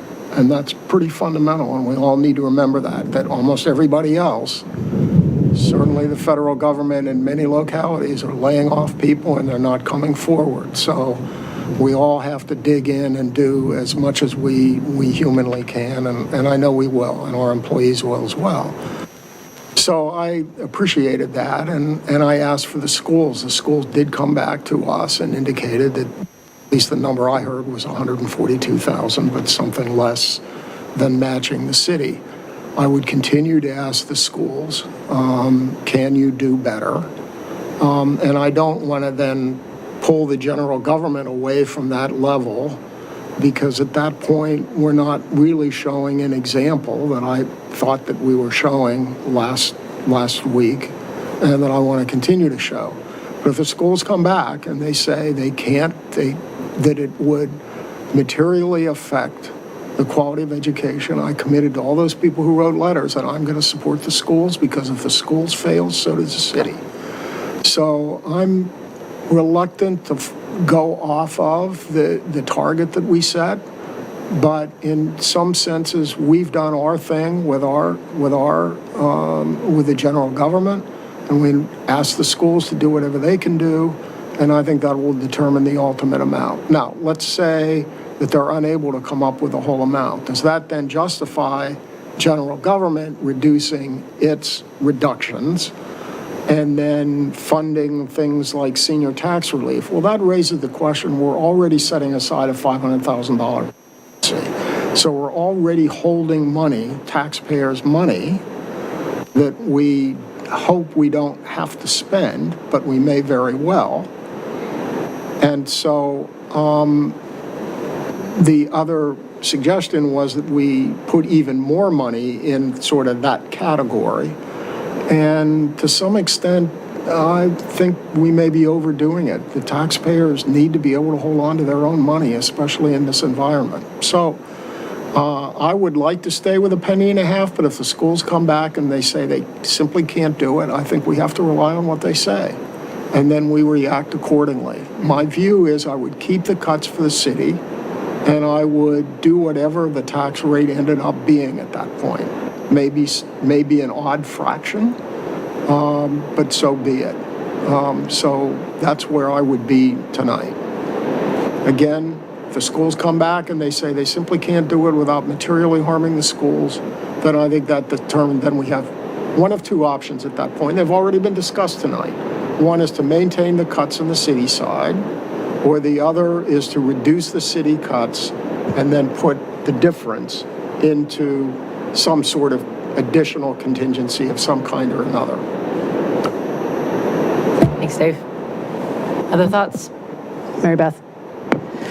So, Talk above the downpour. Yes, since so much has already been said, I will say that I agree with Ms. Downs that last week she and I both were wishing for keeping it at a half-cent cut. I would move to a, Disclosure, sorry. oh, it's here, yes. Thank you. Sorry. The City Council is discussing the FY26 budget for the City of Falls Church. I am an employee of the Falls Church City School Board, which may be affected by the proposed fiscal policies. As a result, I am in a group of 3 or more people who may realize a reasonably foreseeable indirect or direct benefit from the proposed ordinance. After consideration, I am electing to participate in this transaction because I am confident in my ability to participate fairly, objectively, and in the public interest. Okay, so as I was saying, I think a 1 cent reduction I would be okay with if we could come to that. But I really would like to discuss that $500,000 contingency. I raised a question last week, Mr. Shields, and you and I talked about it. I don't know if others talked about it as well. But how is that actually going to work? Like that, a $500,000 contingency is taxed money that, like a penny-ish on the tax rate, that we're holding in reserve just in case. It's outside of the revenue sharing agreement, so it's available to the general government and to the schools if needed. And how would it be tapped into? So it would require an appropriation by the city council, so there'd need to be a budget amendment to use that $500,000 over the course of this fiscal year. And so that's the first way that it can be used. And then the other thinking is that we are going to be going into a budget next year that is significantly harder than this year. We're talking about a gap here of 1.2 million after a significant, a growing budget. If we simply have a flat revenue picture next year, we start everything with a $4 million gap. If we have declining revenues, we can have a $6 million gap. We've been there before, we've experienced that before, and those are, have lasting impacts on our organizations. And so this is something that would help us over the current fiscal year, and it will help, I think, the city council navigate what will be a very difficult budget next year if forecasts hold. So 2 questions on that. So if indeed, suppose the schools say, okay, we can live with a 1 cent tax reduction, and then there are 200 and more new students in the schools, and the schools need to hire a teacher, and they realize that in August. How are they going to tap into that money to be able to do that?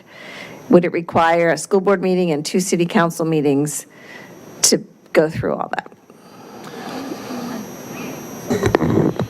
So the revenue contingency, the way it works is we'll look at our first quarter results, we'll look at our second quarter results. If our revenues are not coming in at the level we have budgeted, we'll bring our revenue projections down for the year. So that way we don't have to make any cuts in our expenditures. That's how the revenue contingency works.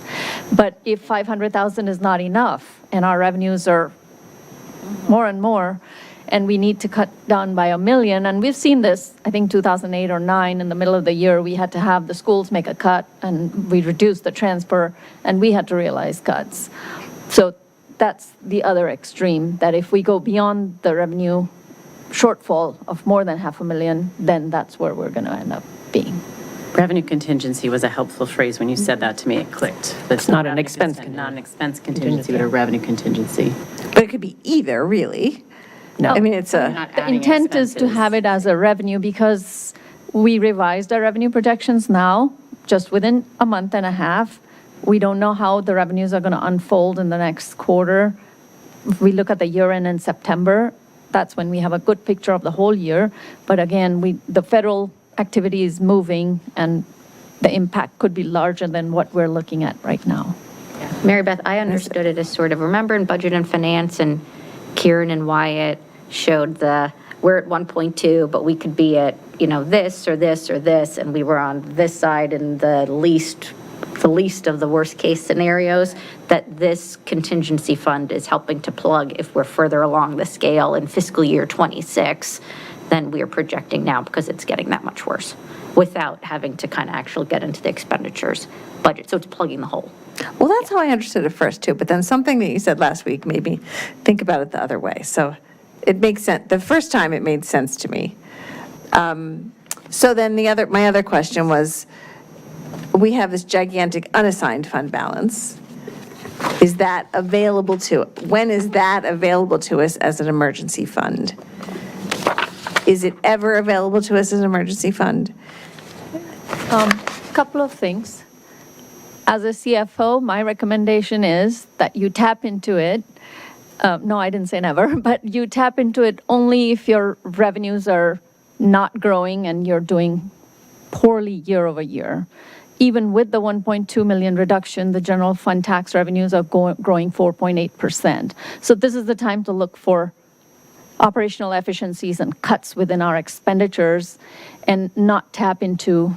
And the second thing is, we will be issuing debt for the property yard and the stormwater issues, sanitary sewer. So we want to make sure that we are keeping ourselves sound in our reserves, as well as the policies that we implement for budget expenditures versus the projections, so that when we go in front of the rating agencies, we've done our due diligence for that. That makes sense. That's what I thought you were going to say. I just wanted to say it again. Mary Beth, to answer your question about what to do if the schools need more, on page 23 of the budget they presented to us on March 24th, there's a $127,000 salary reserve for increased enrollment. So they already have a safety net. But I think that's that 100, if we drop the tax rate, that would be $127,000. No, I think that's different. But I don't know, who knows? Or who would know for sure, I guess. I don't know. I thought that as they got to the end of the budget, they had that amount of money. So that might be what they're cutting. It might not be, I don't know. Wyatt, do you know more? I don't know exactly what their reductions would be. Okay. That was not filling a vacancy, was my understanding, but. And then the other question, this is just a comment, and like all of us, I'm worried about what's happening in the region and the federal government, people losing their jobs, the economy, everything we see is really negative. The only thing I see that is really positive and different in the City of Falls Church is, as we are expecting 150 more students in our schools that the schools are budgeting for, we're also expecting the families of those 150 students. They're not just going to come alone as an expense. They're going to come along with new population, new people who are going to live here, shop here, register their cars here, buy houses, or live in apartments, but there will be, so That's not, in our revenue projections, though, right? I mean, well, I think it's, I don't know. I mean, I think all these new people are coming, and we're not, I think we're going to capture more of that than we are estimating. But what do I know? I'm not the, but I think that that's the bright spot for Falls Church, is that we do have this population boom that's going to happen, we're in the midst of, that is bringing us students, but also bringing us the rest of the population with them. Yeah, my view on it, my concern is like those people are not coming with the spending power we thought those people had. And so that's the, opposite yeah, of what we projected. Yeah, that's why our, yeah. and I think, What our meals taxes are showing. yes, this is why the revenue projected in FY '26 is 2 or 3 times what others. It's not as bad, but it's still not as good as we hoped. Do we have sorry, I didn't mean to cut you off. Did you have more, Mary Beth? No, I'd just like to find, just that, like that school's contingency question, I guess. I don't know how to get that answer. So to your point about, is it just? Microphone, please. So to your question about, is it just for us or the schools or both, or how it is? Since both our budgets are driven, the general fund tax revenues, so if the tax revenues don't come up, it's going to help both the general government as well as the schools. But in the shortfall, if the revenues don't pan out the way we are projecting, instead of cutting expenditures and using that to fund expenditures, we're going to use that towards shortfall in revenues. So that's, and it will help both. Okay. Other thoughts? I did want to go back to Debbie's really good comment about it's not counting how many emails we get on one column or the other, because you're right. In many of my conversations, I think there's a fair amount of shame and privacy that people want to maintain when they lose their jobs or are worried about their household's finances, right? And so I want to make sure we keep that in mind. I think the best thing we have is the data. And I think, again, seeing where our actual meals and sales taxes are going, which is, again, the leading indicator of consumer sentiment and how people are feeling about spending money. Remembering back that I think it's 20% of our owner households are cost burdened, and it's 40% of our renter households are cost burdened. And so they may not speak out about $50 here and there, but they really do feel it. And they probably have some savings that they will dip into to pay their taxes. But I do think that, again, the way we should be making decisions is not who pulls at the heartstrings the hardest, but actually looking at the data of our population and understanding the costs in their households. And I think, to quote actually our new superintendent, I think how we disagree matters a lot. I think he said that actually in his comments to the community tonight. We are going to disagree, but how we disagree matters. And I think as we look ahead, I think one of the first things that I want to hold us to is how do we be good partners in the revenue share? And that is in good times and in bad. And if we think we are having some bad times, how we approach the situation matters a lot. I do not want this to be an email war where we are saying, how many people can we turn out to, pack City Hall and send comments about how worried they are about class sizes or teacher pay. Of course, we all want to fully support everything that we want to do, but can we make decisions rationally? And I go back to that data. So again, under the revenue share, we had said 50-50. So when I look at Wyatt, your scenario up there, where we were looking at the 1.5 versus 1, while I appreciate that, I guess what I personally struggle with is not this one, the one that showed the 2 columns. Yes, that one. I appreciate all the work that staff did to go back and find the other 80,000 when we weren't willing to eliminate the red light camera immediately, because I'm sure it's not great to have to explain, well, we're not going to support as much training and development, or we're not going to do this, we're not going to do that. But that discipline's important, right? Because I think we may be, even if we don't ask you to do those now, we may be asking you to do it later. And that is the discipline that I think I'm looking for everyone in the city to take, whether you're in general government or schools, because it may not be necessary now, but it needs to be necessary later. So even if the schools can't come back and find more than 127, we need to be ready and we need to be way more nimble than we're doing now. My understanding is that the schools don't have a meeting between now and when they adopt the budget in 2 weeks. And so that was the concern about not having a more transparent way of talking about those cuts. That is a concern because we are going to be looking at data as the next 6-9 months go on, and we'll need to be more react more quickly on how to deal with that changing economic environment, and that we need to have things in our back pocket.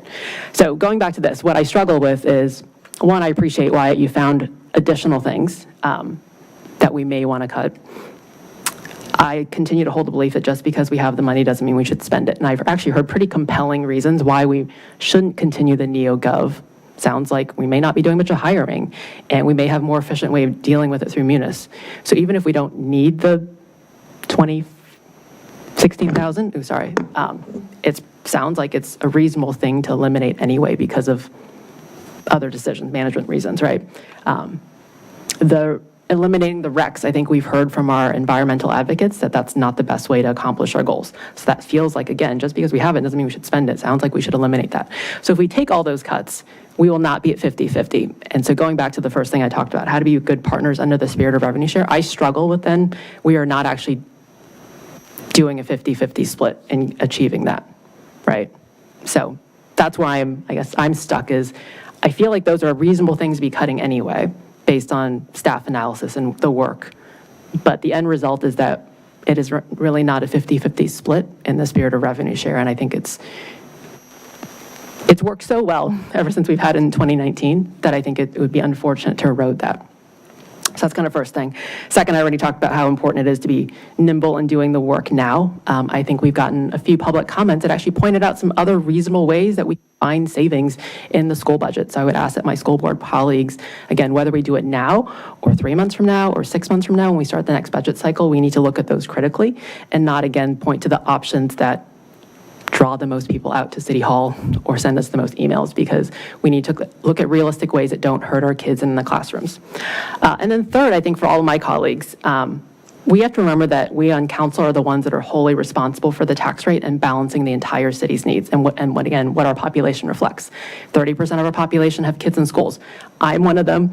2 other members of council are also one of them. We feel the needs of public education very deeply, and it's very personal for us. But we also are responsible for 70% of the population and what the tax burden is and the long-term fiscal health of the city. I think we are the ones that are responsible for that and keeping an eye on what the regional trends are and what the economy do and what our households are feeling.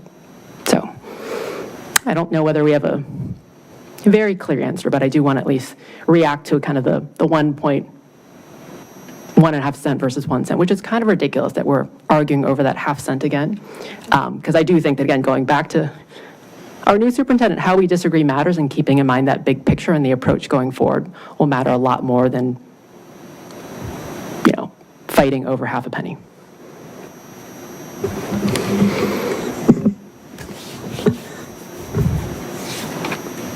So in terms of, just to kind of consider other options then, if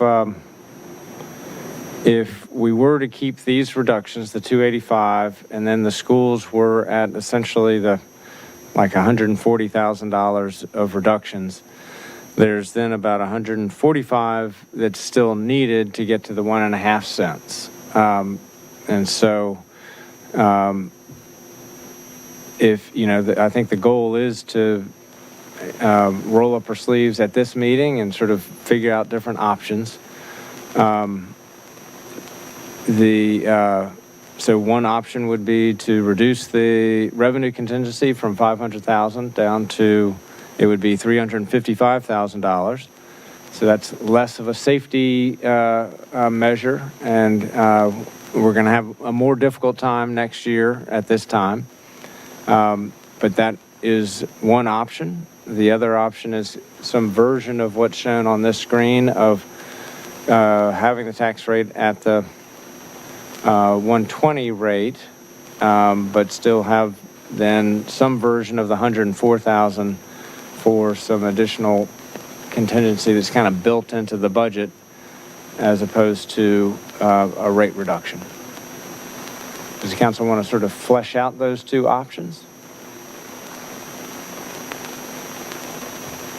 What do people think?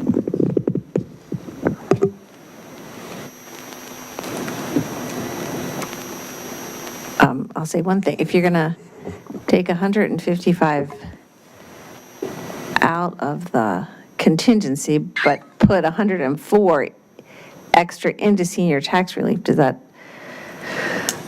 No, that's not what you're talking about. What that would be, so that reduced would essentially be this, but instead of the schools cutting 285, the schools would be cutting 140, and the difference is 145,000, and that would come out of the revenue contingency. So with that, then the revenue contingency is not 500,000, it's 355.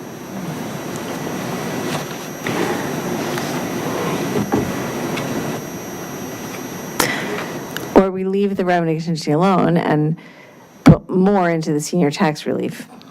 That's right.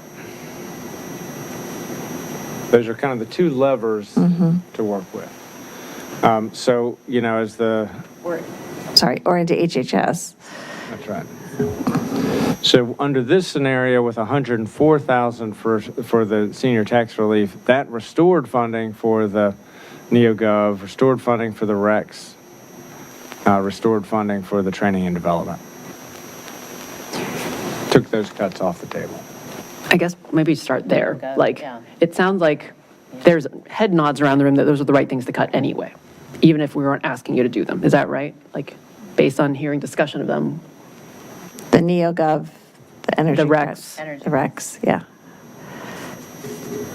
I think we have less of an opinion on the Last night. training and development one, but Less insight on that, honestly. I mean, my view on, if you can keep some training and development, I think it's good to keep training and development, but I just ask you to be judicious about, like, you know, what that looks like, right? like you had So a- people are not going like off-site as much, or they're off-site for a day, not for overnights, like those sorts of things. Can you bring trainers in instead of sending people out, like those sorts of things? Yeah. This is what that fund has allowed us to do, is to bring, one of the big programs, bring the University of Virginia's Weldon Cooper Center here to the city to train our rising supervisors with best And even like citywide training, I mean, people are going to be, you know, need to be trained around like resilience issues and like those sorts of things. And so for me, you know, at this point in time, if you have a little buffer, I feel personally more comfortable with leaving some of the citywide training and development in and just keeping out the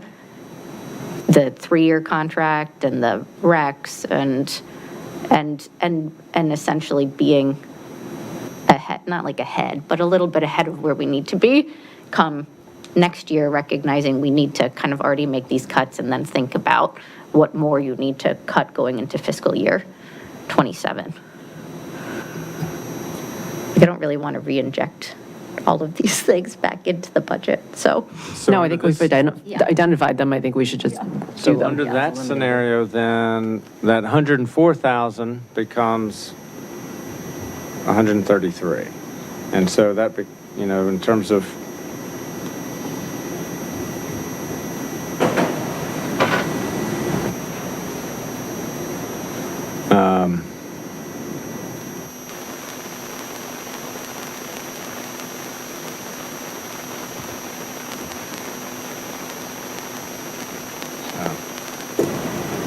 I'm doing it in PowerPoint instead of in Excel, so it's a little clunky, but we would restore the 24,000 here.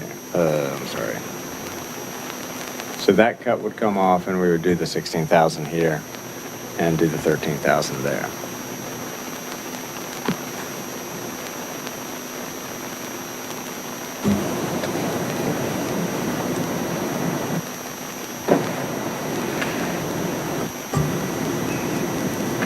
I guess I'd like some feedback from you, Karen White, on the 500 to 355. Like, I mean, it sounds, when you say it, it sounds, okay, that sounds reasonable. It sounds like a way we could get to where everybody's rowing in the same direction and meets the balance between schools, general government, and taxpayer.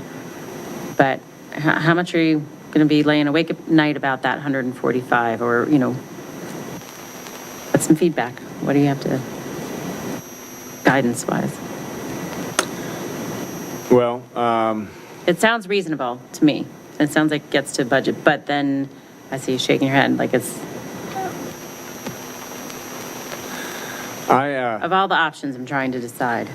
I just, you know, going through the government process of shedding costs is just brutal, and so next year's budget, I'm just anticipating is going to be really rough, and so any kind of rays of sunshine that you can carry from one year into the next, I think are going to be deeply appreciated this time next year. Maybe I'm not saying it with the proper gravitas, but there's going to be very impactful decisions that we're going to have to make, I think, over the coming probably 2 years. And so we think the revenue contingency is really just for sales and meals? Or are we worried about exposure anywhere else? I think BPOL as well. So combined, that's $17 million, if I did my math correctly. No, more than that. Percentage. 8. So how much is I'm trying to figure out what percentage 500,000 is of the 3 revenue categories that we're worried about, and if it feels enough. So sales tax is 7.8, meals is 6.5, BPOL is 6 million, so 612 plus 8, it's 20 million. So 500,000 out of a $20 million total is not a lot for, but when you revise down the revenue projections, Karen, revising down by the 1.2 million, that was the best case scenario, or that was the middle of the road scenario, or? So that was assuming that we're going to get a 4% growth. If we had left it flat at the year projection of this current year, we would be at a 0% growth. And then we did a scenario of a 4% growth, 8% growth, and a 4% decline. And 1.2 million represents which one? A 4% growth. Assumes 4% growth over last year already. Years, Over. projected year end, yeah. Okay. And Ms. Bawa and Mr. Shields, I remember when you all presented the bad news to us at the Budget and Finance Committee meeting, I think your recommendation was to keep the tax rate flat. Was that correct? At the time? We had proposed the budget in March. And at the time, we gave a 1.2 million. That was based on the year-end projection, so that there was no discussion on tax rate. That was assuming here's the proposed budget, and now we want to revise this down. Let's have a discussion how we want to get there. Okay, because I felt like at one point from you all, I thought I had heard that flat was sort of where, when we first realized everything was flat with the revenues coming in, I thought I had heard that from your camp, that a flat tax rate would be the more sort of prudent way to go instead of a tax cut. Maybe I'm misremembering that. Yeah, maybe it's just the advertising. Yeah, maybe it's just the advertising. Yep, thanks. Which we did. Yeah, and I mean, I think our thinking was to give the council the flexibility, knowing that there's going to be a discussion of both reductions as well as that scenario. So in looking at your revised PowerPoint slide, Wyatt, we now have carried over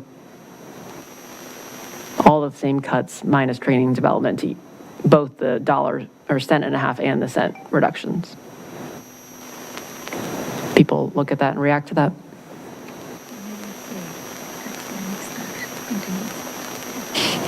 Right. Bigger. Sorry. Typing. It's brighter on this side, it's easier maybe. This side's dim for some reason.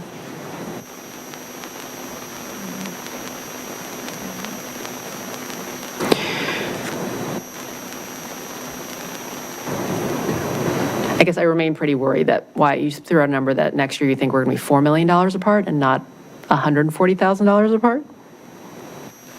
Like, can we internalize like that if we don't have options ready and can't have productive conversations on what those revenue and expense levers are, like what do we do when we are $4 million apart?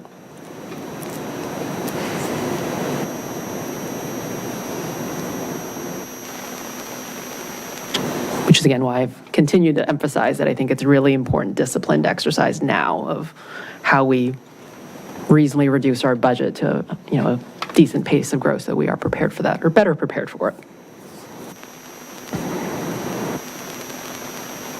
So the school board hasn't met since April 11th, since we provided a revised year-end? They met last 2 Tuesdays ago now? The Aaron says the 22nd. I think some of us watched the recorded meeting as well, and they did discuss the 2.5 cent reduction and the ask that it would require a $600,000 reduction. And they objected to it and had concerns. And they met tonight to announce a new superintendent, and they don't think, they have another advertised meeting between now and May 14th when they adopt their budget. So that was one of the concerns, is that they wouldn't have the ability to talk publicly about other options.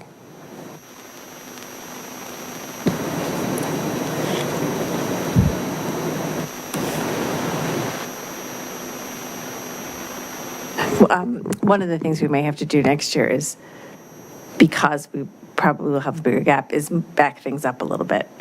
Because we used to approve the budget at the end of April, giving the school board 2 weeks in there to make any adjustments needed. But we have been pushing it closer, so now we approve and then they approve the next night. So as we think about leverage for next year, one may be to adjust that process a little bit so that our budget is approved earlier if we think there's going to be need for some other cuts. So the third quarter results cannot be presented any more Right. than Yeah. April 11th, sooner than that. This is Yeah. literally 11 days after the quarter closed, so we're Right. presenting the results. We would really appreciate if the schools have a little lesser time for their contracts, and I understand the tightness they have there on the timing. But if we can adopt, instead of May 12th, 2 weeks later, May 26th, or the Tuesday after Memorial Right, Day, that would be yeah. helpful for us.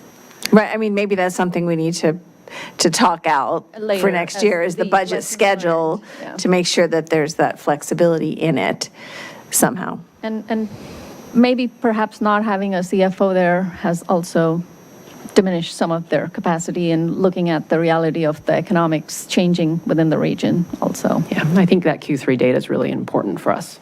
Yeah. So I understand why we've pushed it for that reason, I guess. And my understanding on I will say at least some of my conversations, my hope that I conveyed to the folks that I spoke with was that as I was thinking about fiscal year 27, and what I was trying to emphasize was that even if the schools couldn't get to, or didn't feel like they could get to, the school board didn't feel like they could get to 285 now, that they should be thinking over the course of fiscal year 26, right? Like what that 285 reduction would have looked like if they actually had been able to put in the work by the time of their May 13th budget to find the 285, because they should basically be thinking about their fiscal year 27 budget as not being down 127.5, but being down 285, and sort of starting any growth down $285,000 if there is, further growth, then being down 127.5. And my understanding was that even if they were getting the funding in fiscal year 26, that there may at least be a commitment to undertaking that exercise of what that would look like in fiscal year 26. So they're not carrying over that money that they hopefully could have found with more time into their fiscal year 27 budget, that they're doing the exercise.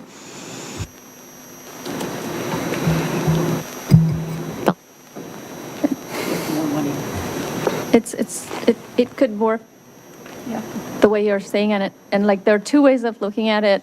We could reduce both the budgets, school and general government, by 285 and figure, of course, the council has a say in what we reduce here, and the school board figures what they're going to reduce for 285.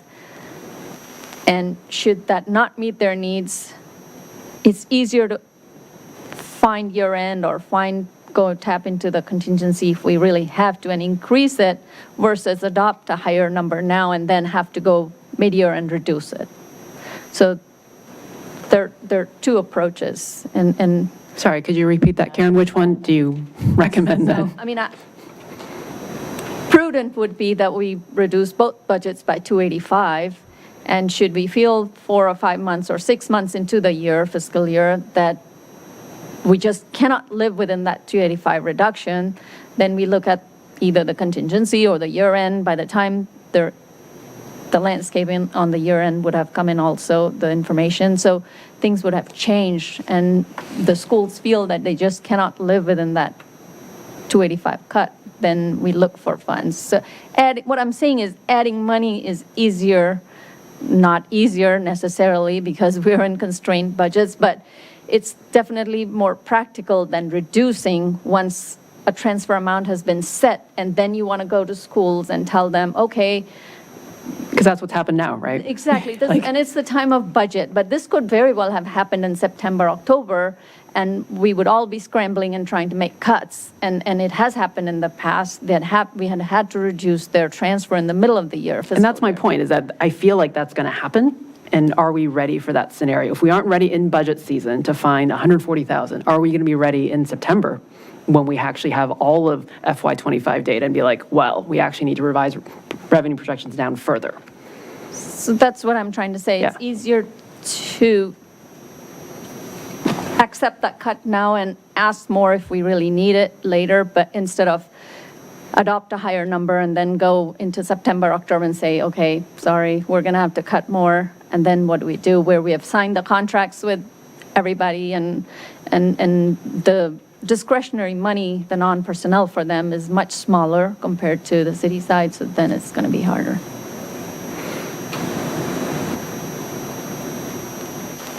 And if we are in that bad scenario, maybe then we look at a not 50-50, so because of what you were saying, right? That, Yeah, during COVID, that was a mid-year cut, and that was not 50-50. The general government did more, but the schools participated. And that was sort of the flexibility of revenue sharing that I think people appreciated at that time. And there can be flexibility at times. But it's better to have a practice of trying to adhere to it. But emergencies are, they're emergencies. I would say this is a scenario that on the board is one going into some difficult headwinds. This is an indication here that the city is planning for that and is taking prudent steps to allow us to navigate that without doing significant damage, in sort of sudden and dramatic ways to the schools, to general government services, and it will give us time to make the adjustments that I think we'll need to make.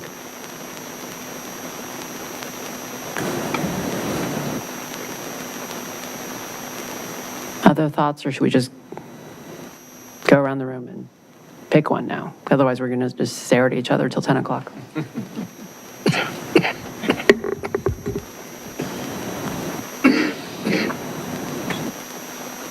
Sorry, and I got a little lost. On the scenario that you're talking about now, are you saying we'd be at a 120 tax rate but we would bring down our expenditures more than the 120, but we would leave the schools, we would stay at 120. You're not talking about plugging up that $140,000 at this point. It's 120, we kind of have the additional contingency. The schools just are at 127, recognizing that, or 140, whatever, 127.5, recognizing that they're going to have it that much harder because they didn't start this process as early as we did. That's right. Yeah, okay. This is just sort of what you see here in this column. Those are the changes. So the revenue contingencies at $500,000. The schools make $127,500 in reductions to the transfer, and then all these changes on the general government side.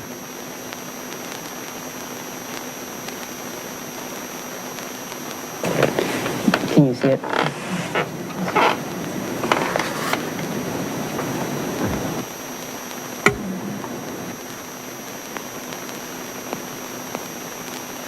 Not sure why it's so small up there right now. Why could you make it full screen? It might show easier for the moment. Funnily enough, Screen on his laptop, so I'm not sure what's going on.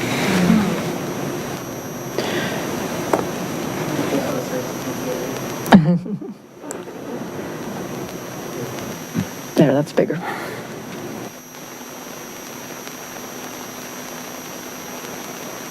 Okay, well, we need to solve it at markup tonight.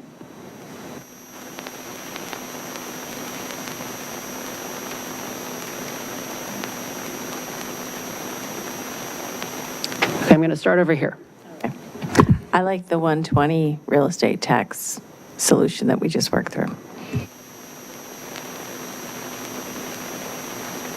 Dave, do you have an opinion?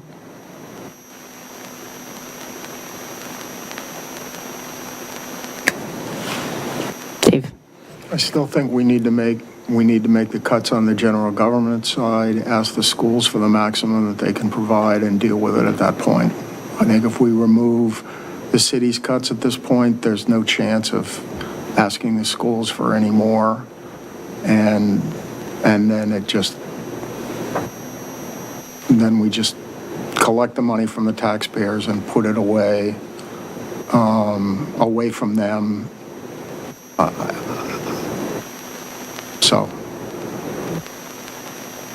I mean, I would, in essence, go back to the schools and say, we're showing the discipline, we're making cuts that we don't want to make, but we realize that things are going to probably get worse rather than get better, and ask them one more time, and if they come back and they say they can't do it, that they're at 142 or whatever the number is, then we've got a choice at that point. We can stick with our cuts and the budget rate is whatever it is, or we make this decision. But I think if we do it now, we're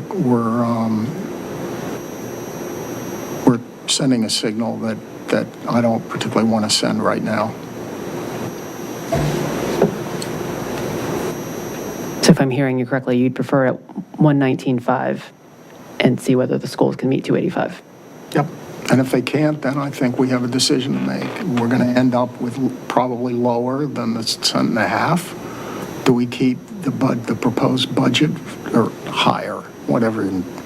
You don't get to $1.50. I'm not going to press the schools beyond what they honestly tell me they can cut and still maintain the quality of the schools. If they can't meet the 285, then we have the choice of continuing to make the cuts on the city side, which I would prefer, or it would not be totally irresponsible then to say the schools can't meet the number and we're going to take the money and put it into some other contingency, which would be the senior contingency. But I think we've made the tough decision and I think we ought to maintain it. That would be my preference. Okay.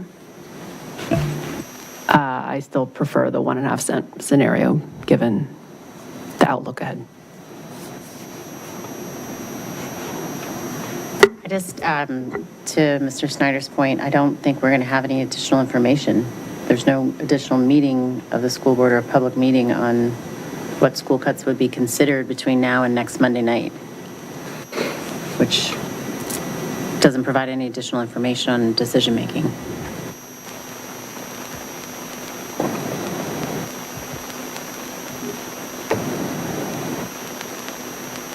I guess I'm just on the senior tax relief. I still want to maintain flexibility on discussing that, but I guess to net it out, I'm still looking at 119.5. If you want to know my straw poll response. But I'm like, it's difficult if you don't have any more details. Yeah, I mean, I agree with Dave's comments, but yeah, I don't know exactly what the vice mayor's saying. Like, I don't know that we're going to get more information. And so I'm going to go in it. I'm comfortable with what the city side of the budget looks like, the general government side of the budget looks like at 120. I would prefer to keep that contingency fund at the 500. And it's basically, at this point, you're saying we're kind of building the contingency to help plug what's going to look worse, either later in fiscal year 26 or in the fiscal year 27 budget, right? So that it's not a 4-cent tax increase, it's a 3-cent tax increase or something like that. So I think I'm at 120. Yeah, I agree with Ms. Flynn's comments, and also the 120 scenario up in front of us with the 133 for senior tax relief. So I do like that scenario, so I would support the 120, meaning 1 cent reduction. To clarify, the 133 for senior tax relief is funded from general government reductions. That's right. So it's an So unequal. so it's not really a 50/50 split. So that is what we would be doing there. I would just make sure people internalize that. Yeah, so this is $260,000 of cuts on the general government side that's paying for $127,000 then for tax relief, and then $133 of that goes into a contingency, essentially.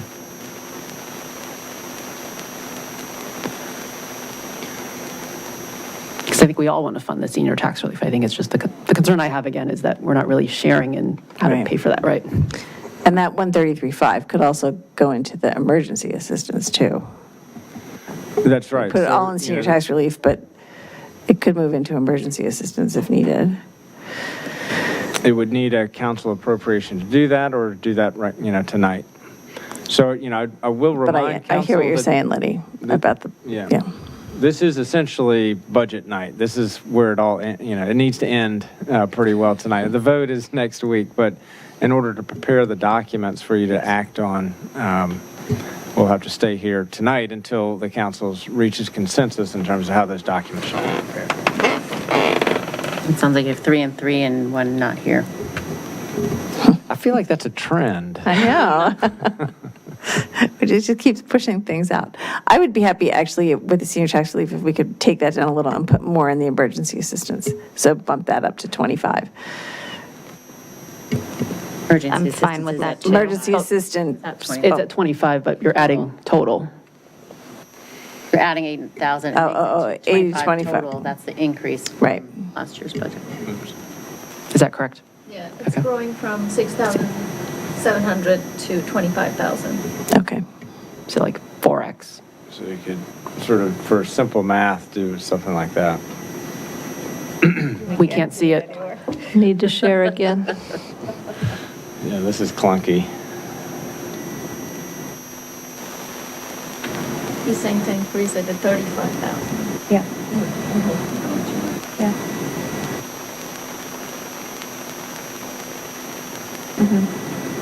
Why not leave it in a contingency and then decide what the needs are as we go through? So could you review then, what is the assumption that the schools are cutting?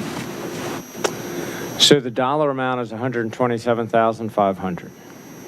Okay, I heard a higher number, but So there's, I have heard also that, something around 140 is something that the schools felt like they could live with, but that was not like, going through details, that sort of was a comment. well, So either the 120 or the 119.5 are the same to the schools. It's 127. That's Or right. roughly 127,000. So, okay, so we're assuming, so what cuts are we making for the city? How are we allocating those costs? And then what are we getting from the schools? And let's add it all up then.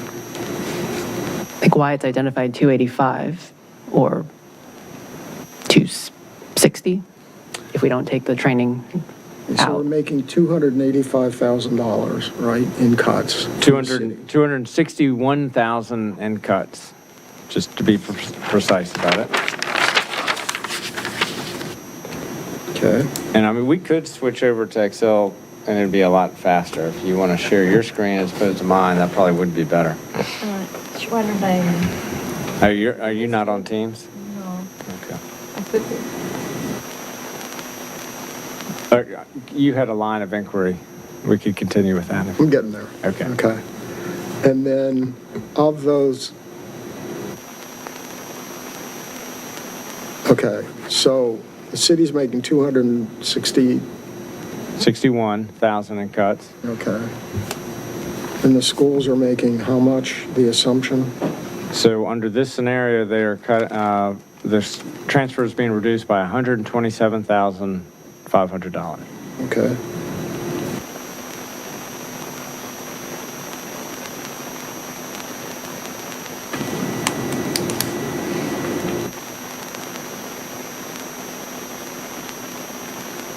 which is either a vacant position or the contingency. We're not sure.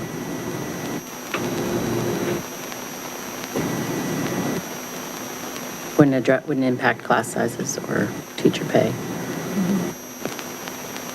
Or, what was the third? Special ed. Special ed or security.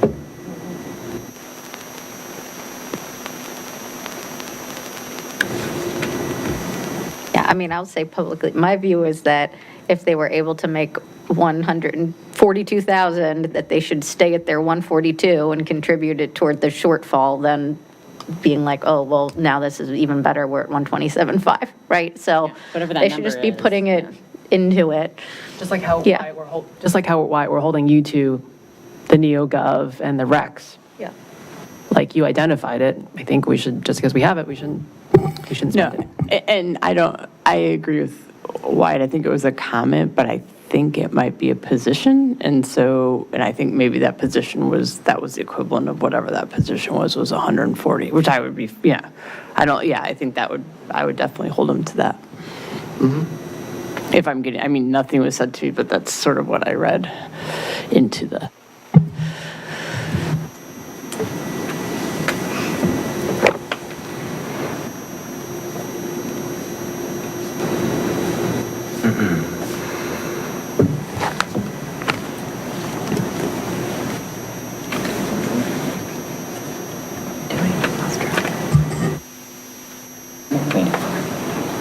Dave, were you done kind of with the numbers? Is why, so it was 261 on the general government side. We think 140 on the school side? 142. 142. Is that what we heard? That's what I think I heard, I 142. think we need to confirm that, right? There was a little, we're not sure. We heard 142, we heard 127, yeah. Can you confirm that, Wyatt? Who can confirm that?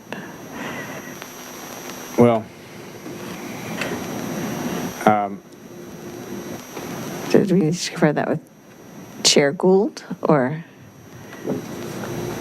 so under that scenario, then we would essentially just grow this number by 14,500.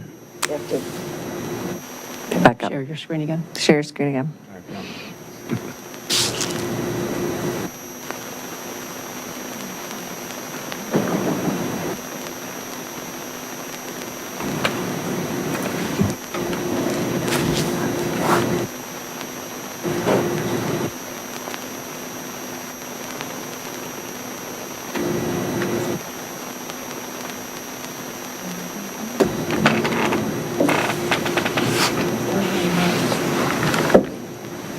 Which 123 plus 14,000?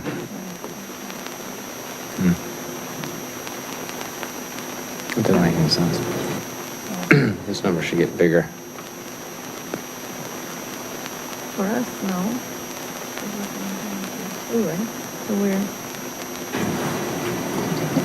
I think the frustration I have is that, one, we need to confirm the number, but two, we all got the bad news the same day at Budget and Finance 3.5 weeks ago, right? When we said we had to revise down revenue projections. So we appreciated the work you all did to get us to 260 or 280. And I understand that the school board doesn't have scheduled meetings. They were close to being done at that point. And so, or if not being done already. So I realize this is tough for them, but I think that's my personal frustration, is that we're then operating with a lot less information.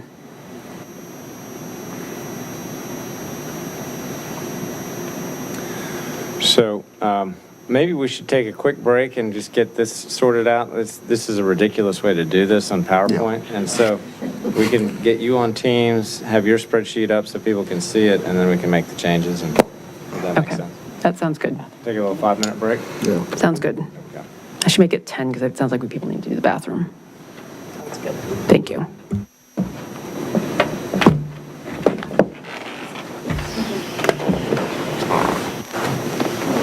I didn't follow.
Terry Day.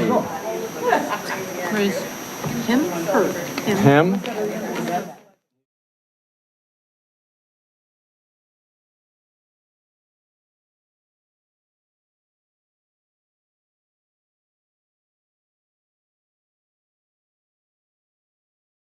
The Graham Road School? Graham Road Elementary School. He's got Fairfax County. He knows the area. Okay. Grew up in Herndon, I think.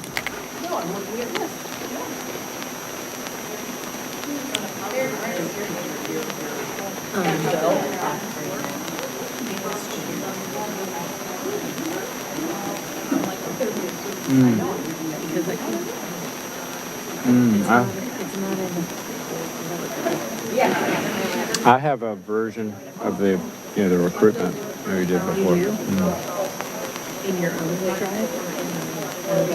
In my drive. I'll send that around. Yep. Teams link or whatever. We want to take a look at it, make edits to it. Yeah, we also have an iDrive, and we can put it on. And we can all access. Yeah.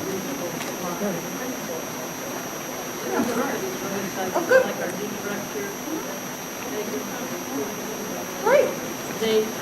Got another half inch of rain. It's not good.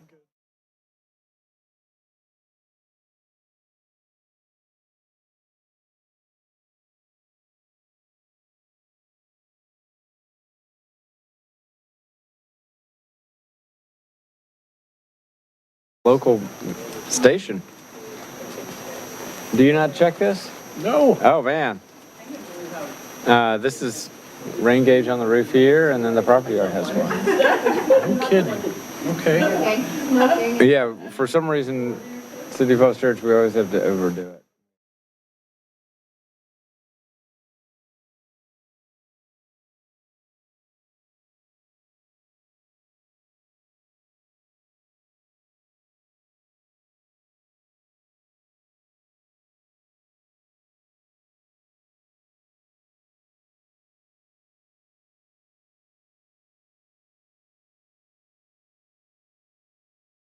V to confirm, and I'm going to open up the mic again.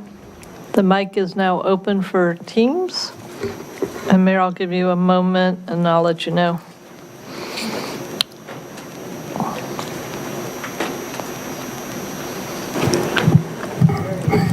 Mayor, we're good with FCC TV now. Okay, we're back, so hopefully some salty snacks helped. Mayor, I don't know if this is official communication, but I did text the school board chair. And to pick up on where we left off with our conversation, he indicated that if we had the tax rate at 1 cent, they could cut $145,000. Do we have more details on what that is? No. Is it a position? Is it? No. So I don't know how much that helps, but I did confirm that number at least. So Mary Beth, going back to your question, what do they do if they have increased enrollments? It sounds like they still have a separate enrollment reserve that was in that budget page I pulled up. Yeah, we'll have to ask them if they have that. That would be nice if they did. Well, that was in the budget they presented to us. I know, So, but I'm wondering if that's part of what they would cut. But regardless, they just said they could do that, so then that would not be my worry.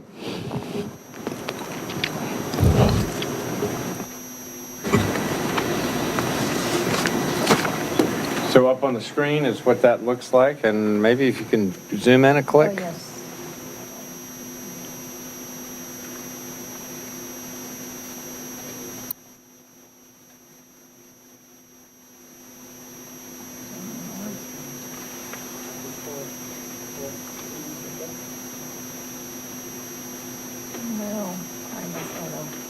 You can get rid of that column because it's not relevant anymore. This one? Yeah.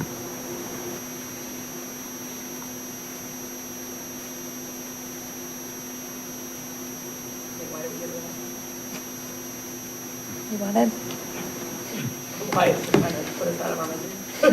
Yeah. Well, so you could see the screen, but. So under this scenario, then, the general government and the schools net out to $145,000 in net reductions each. On the general government side, there's $261,000 of cuts, an increase in emergency rent, and an increase in the senior tax relief / contingency.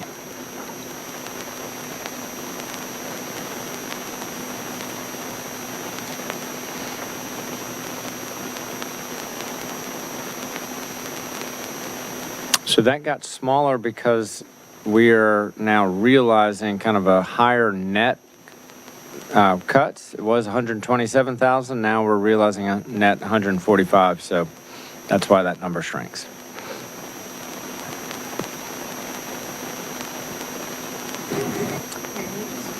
Can you show the bot? There's one more row, I think, underneath. Is that just schools that says the same thing as general government? Okay.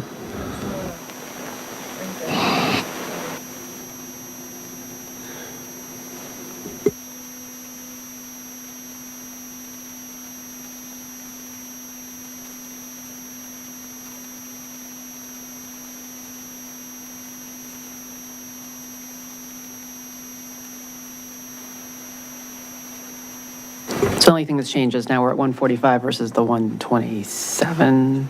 Is that right? $18,000. And we still have to decide what the tax rate is going to be.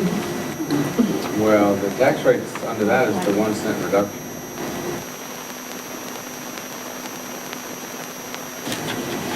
And so we're leaving some revenue on the table. Well, that's the difficulty of. This is not a balanced budget. Right. So when you. It's not exactly 120. So we'll probably Math add a bit more backwards. to the contingency. You'd add it to the contingency. Yeah, right. 199, repeat.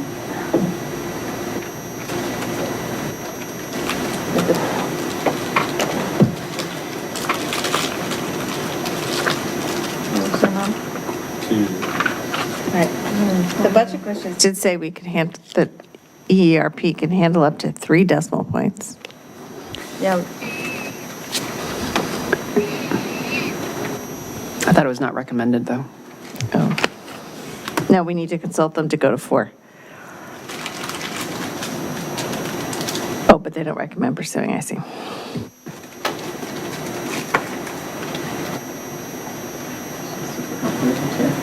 yep. So that's the difference. That'll go into the contingency. The 90 minus 255. 35,000 more into the contingency. You want to go ahead and add that to the 116? Well, no, this is the expenditure contingency. That's for the general government. I see. That 35,000 is going to go into the. Microphone, please. Sorry, Karen. Sorry. So the 35, there's going to be, the revenue contingencies grow in this case is going to be 535,000 and 116,000 for expenditure contingency for the general government to address their needs in the coming year, because we have identified more cuts than 145,000.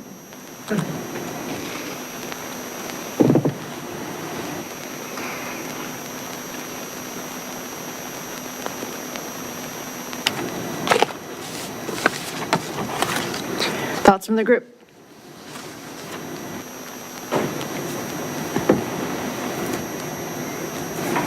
So, to your question, Ms. Conley, we cannot do a tax rate increase, like, that's going to be 4 decimals after. So that's why somebody had asked, what if it was between 1195 and 120? So that would be like a 11975, so that was not going to be doable.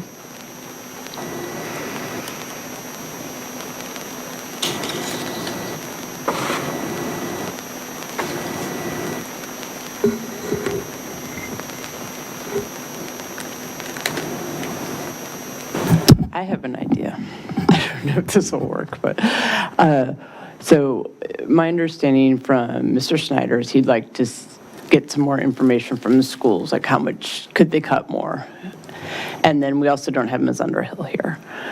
So my thought is just, I'm just floating this out there. We do have the mayor's meeting on Wednesday, which is a public meeting.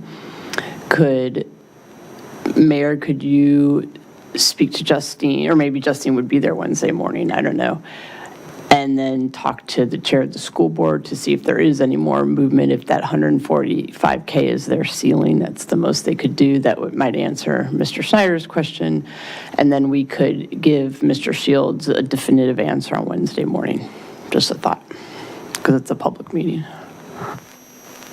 But there's no action on mayor's meeting, right? So, I mean, if 2 people think this way and 5 people that way, I mean, And, we don't have a. It's not official vote tonight, though, either.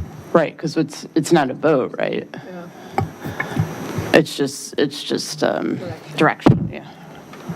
I mean, the reason why you want to know tonight is to write the resolutions for Thursday, but you could write, I mean, I don't know that there's disagreement on CIP or on stormwater or the fees, those ordinances, I think we were all in agreement on. So if we're waiting for more information, you could have a 119.5 and a 120. I mean, there's a number change in the ordinances, right? That's it? You have 2 ordinances, one that's written to have 119.5 and one that's written to have 120. I think we've, all moved away from 2.5 cents from, like that ship has sailed. We're not talking about anything other than these 2 scenarios right now. Could we have those 2? And then we have Justine and maybe some more information that could help make a decision. Floating another idea. So would another way to look at this in that we take the city's cut at 261, we take the schools at 145, and then the choice is, do we equalize? The choice is, assuming we keep the city's cuts, then the question is, do we pass that all on, or do we reallocate the difference to various contingencies? Is that what we're doing? Yeah, a higher tax rate. Yeah. So you're either It having a seems- taxpayer take a reduction now or take the money from the taxpayer and have it as a contingency. It seems to me, actually, both of those are pretty responsible. Right? I mean, one way or another, we're trying to deal with uncertain circumstances.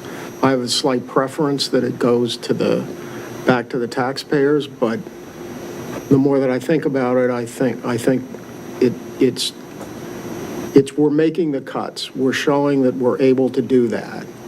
And the question then becomes a judgment call as to whether you return it to the taxpayers or, well, and we are cutting a cent, so we're doing that.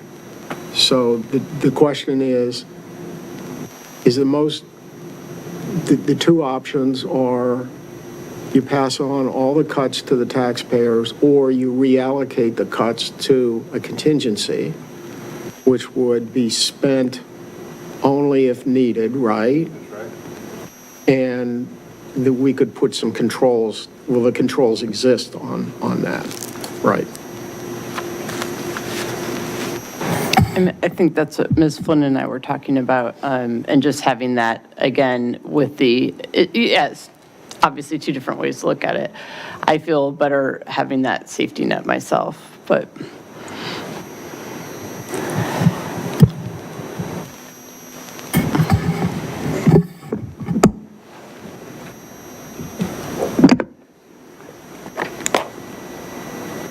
So Dave, you're looking at the 1 cent scenario and adding to the contingency.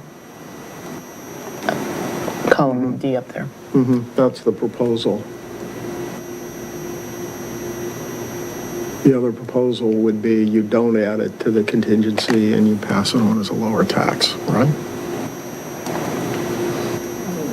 And the only difficulty is you can't trim that tax rate, the slices have to be in half-cent increments. Slicing it more fine than that is not very practical.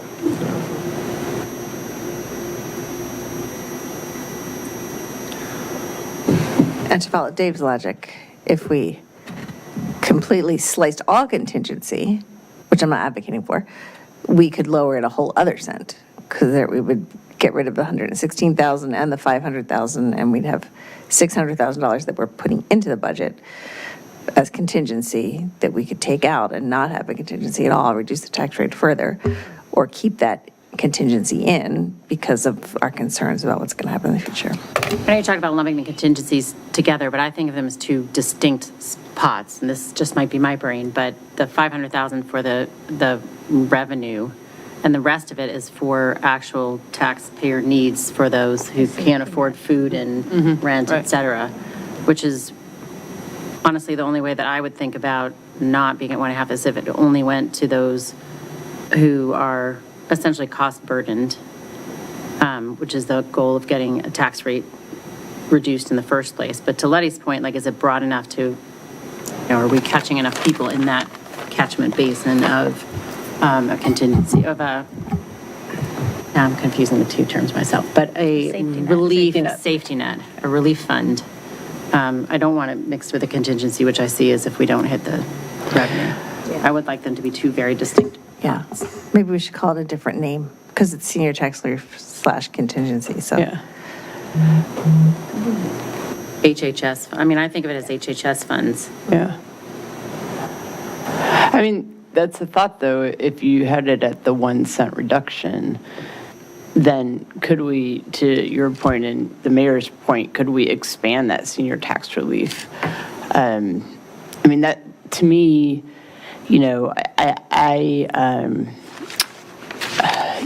those who can afford the extra $50 annually, but then that gets then moved towards the seniors who can't. I don't know. It's definitely a tough. I mean, the reason why you want it in the tax rate reduction is obviously for longer term, everything that looks like, oh, it's just $50 this year. Well, if you've lived here for 30 years, and your house was $200,000, now it's $1.5 million, and you're, like, it just compounds, it compounds, it compounds. So every year you're like, oh, it's just this much. It's like, oh, I just gained 5 pounds this Christmas, but next Christmas I gained 5 and 5 more. It really, it starts to be a challenge. So that's why I'm thinking about it as a tax rate reduction. But why do I want a tax rate reduction? I really want to, well, twofold. One, I want residents to recognize the benefit of all the development we have had and the great growth that we have had from all the past 10 years of really hard work on economic development. And then, separate and apart from that is a tax rate reduction due to the economic situation. They're two sides of the same coin, I guess, really. So having it in a contingency addresses one side of the coin. It addresses those who really, truly will have an impact for this, that we talked about, aren't the ones who are going to come and tell us that. But, for the average taxpayer, too, they want to see benefit for all the construction, all the, development that we've had. So I guess that's where I'm struggling, why, I've got two goals for the taxpayer. One's the average taxpayer benefiting from economic development, and one is the seriously cost burdened or constrained. And the third one, again. That's why I'm struggling with, the best place to try to address both of those. I think the third is the budget discipline that I talk about. How do we start thinking about it now for the future years? And while it's just half a penny, I think it pushes us to think through what are those hard choices that we have to make. I think, again, on the general government side, we are identifying things we don't love to eliminate, but we probably will need to do sooner than later.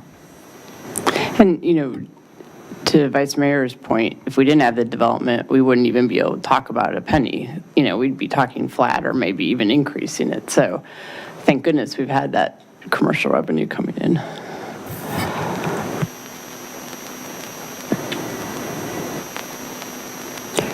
So Laura, back to you. So the choice, I guess, is we stare at each other longer and make a choice. We could wait for Justine on Wednesday, Laura's idea. Dave, I heard you say you could live with 1 cent reduction. I could, but that the point that the reason why we're not doing the half cent is because of the need to establish contingencies created by the environment in which we exist. I'm not comfortable with just putting it in somewhere and encouraging a lot of demand. But rather, we really make clear that we're making the cut. The cuts are hurtful. There are two options to deal with the money that we're cutting. The one is to flow it back to the taxpayers. The other is to assure that we've got a contingency that will keep the government running and meet the extraordinary needs of our citizens that may occur. And in my view, either one is a responsible approach. I have a slight preference for returning it to the taxpayers, but I think either one is responsible, provided that we're somehow locking up that money and making clear what its purpose is.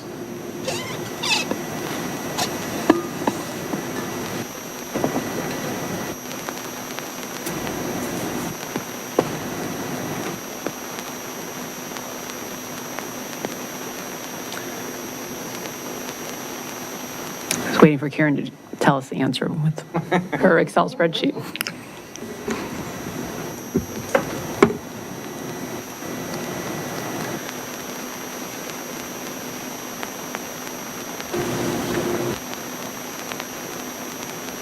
Right.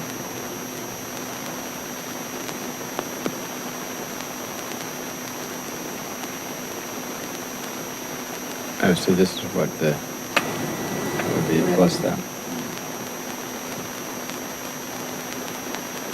So then,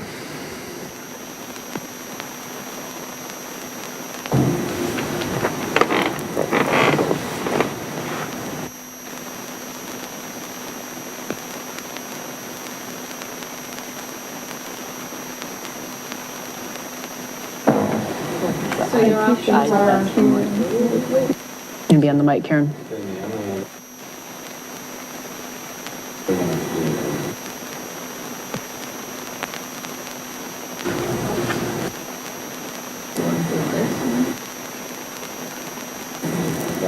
Should we talk about the CIP stuff? Because that would be a quicker conversation.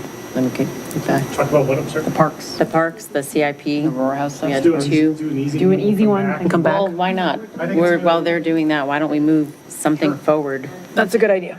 Let's try that. Anybody have anything? I'm just going to throw it out there while they're there. We've talked about this multiple times. I think we are all in agreement on the ESC recommendation and Government Energy Action Plan recommendation on the Aurora House for all the reasons we've discussed at least a half a dozen times. And then my neighbors are not going to be happy with me about the park, but taking the Crossman, that CIP number, that's just one row beneath that out. And so that leaves us a net of a couple $100,000 to quote unquote save from CIP. Are we all in agreement on that, or should we talk? Yeah, I would support the Aurora House. I would just say, Mr. Shields, I feel like the Crossman Park needs to be revisited completely because, the playground equipment is definitely old. But as we've said multiple times, just one block away is an enormous playground that Arlington built. So one of the things I was thinking is, and this would be a Parks and Rec decision, but maybe something like, how you see that outdoor exercise equipment, chin-ups and stuff like that. That might be something that would be to our mayors, and it's no longer fitness a month, but, that I think would be something that we don't have in the city and would be different than what's just one block away. So, but I mean, my point is that would need to go back to Parks and Rec and be, so I think that definitely should be put on hold for now. Just my thought. But I do support Aurora House solar panels. Yeah, whether it's fitness or something just complementary to what's across the street. That trail's used constantly by walkers cutting through, there. So maybe it's just more natural park. So something. So I heard agreement on adding Aurora House rooftop solar and then taking out Crossman Playground. What about taking out Cavalier Trail? That was briefly discussed. Is that also this year's CIP? Yes. Did we talk about just pushing them back a year or taking them out completely? I thought. So we're taking them out of fiscal year '26, but staff is looking into reprogramming some of the existing money. So the funding for the projects is going to come from existing sources possibly, and we don't need additional capital reserves for those. Funding for the Cavalier project specifically. Yeah, both actually, but we could do one or the other. And, but we're looking at the park implementation plan budgets that were set in '24 and '25, and they're revisiting what needs to happen, and there may be some funds left to address those. Okay. But still, for our purposes tonight, it would be removal of one and additional one. Correct. Yeah. So we'll be sending the difference between 495 and 104 back to the capital reserve, basically. I'm in favor of that. I am too. Other thoughts? So, sorry, that was taking out both Crossman and Cavalier Trail and then maybe using savings to take care of one. Yeah. And the emphasis would be on Cavalier Trail. Yeah, I was just looking at the map First priority. of where we have kind of green space. In general, I think the South Washington Cavalier Trail area needs more. And so I would also prioritize Cavalier Trail ahead of that. Okay, that was easy and good. Anything else on the add deletes that we've talked about? People have other things on CIP changes?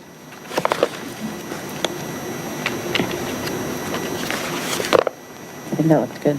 Okay.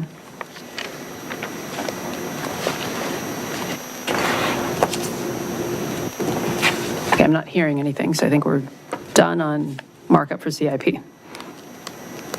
Are we done on markup for everything? So we have this scenario, I think reflects all the comments that we've heard, except the comment that, that for those who are concerned that, so we have now 535 for the revenue contingency and 116 for a non-departmental sort of, as in Debbie's breaking of the two, that's more of a spending contingency. Yeah, can we label it expense contingency versus revenue contingency so that you know the difference? So the comment that I feel is sort of out there that hasn't been addressed is that too much in terms of contingency. And, I will make the case that you're going to really appreciate that contingency several months from now.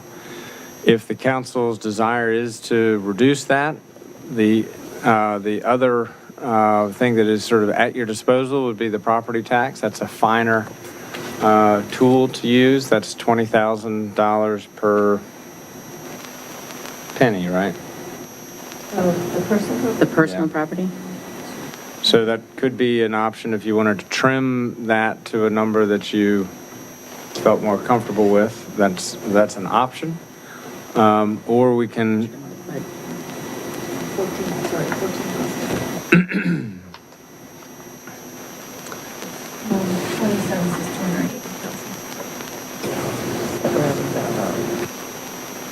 So what is it? 14,000. 14,000 per penny, yeah. Is there any interest in going that direction? To decrease. Personal property?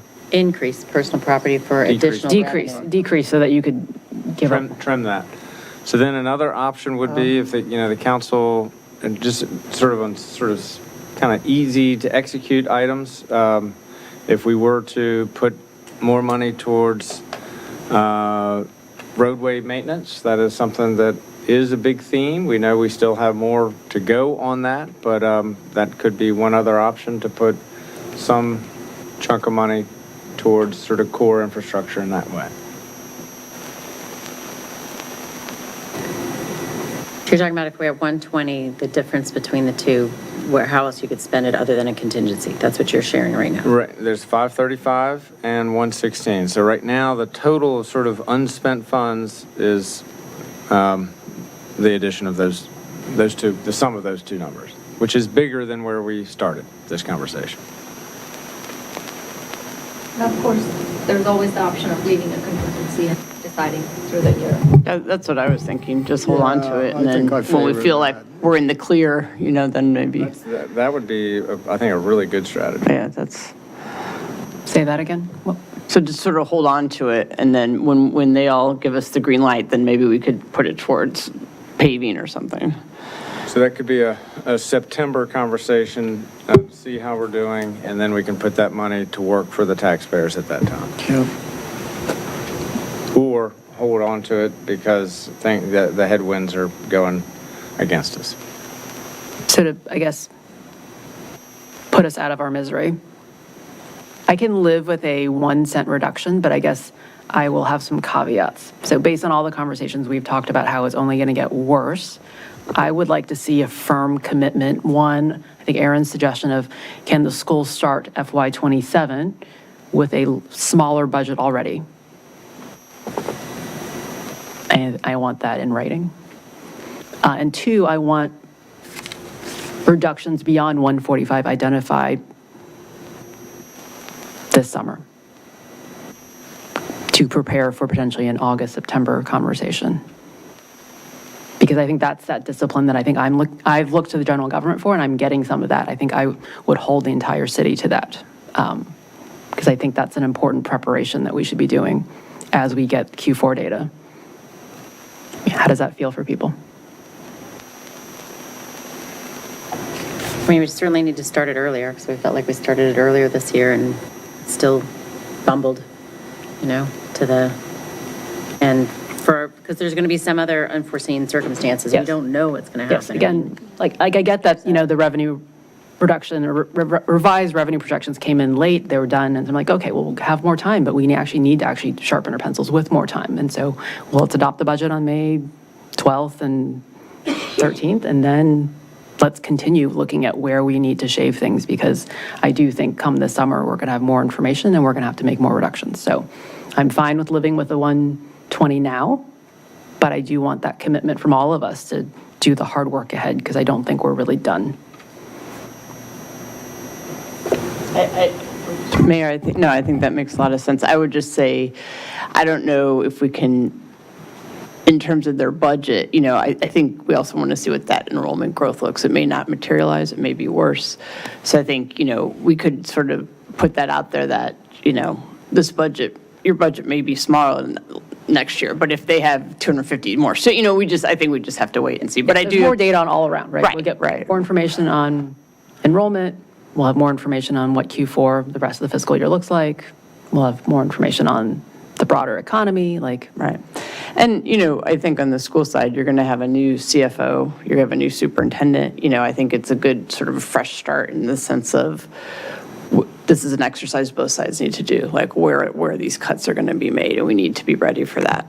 I mean, to your point about the summer, it's, October, we won't know much until November, October is when the prediction of the, the cliff is, right? And we're not going to have, when will you have that information of when, your unemployment, your, all the other factors, economic factors that are going to be your indicators are not going to be known until November, December. So, I mean, I think the preparation of scenario planning, like, it's almost, the war game concept of like, here are all the different scenarios of what could happen. And they're different than they've been in the last, since 2008, right? They really are. So I do think it needs to start in the absence of data, anticipating data, right? Like channeling here with the, like you did with this 8% growth, 4% growth, flat growth, 4% decline. I mean, like, we need to be doing that across all of our schools and general government. Because that's going to be, if we're concerned about the feedback we've gotten over dropping $285,000, I'm really concerned about making sure we've prepped everybody for the next fiscal year 27. Yeah. I mean, if we, have really upset people about 285,000. If you're talking about 4 million, where's 2 million going to come from? Yep. On either side, in any scenario, because I don't think we can make that up in a tax rate. I don't think you can ask people to pay a tax rate, and that, has implications on salary, everything for next year. So, I'm fine with this as displayed under the understanding that the contingency is there for the purposes that we're establishing it for, and we're not gonna Spend it. we're not gonna spend it. And if we need to deal with the economic environment in which we exist, then we'll use it for that purpose, but we'll give it back. We're not going to spend it unless we need it for contingency for things that are beyond our control in order to maintain a functioning government and school system.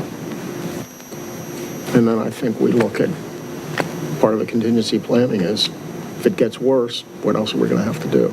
Yeah. Thoughts? Because really, we're like arguing over half a penny, and we're going to deal with much bigger issues. And again, I'm going to go back to like how we disagree matters a lot. And I think exhibiting some discipline and leadership and encouraging our partners to do the same.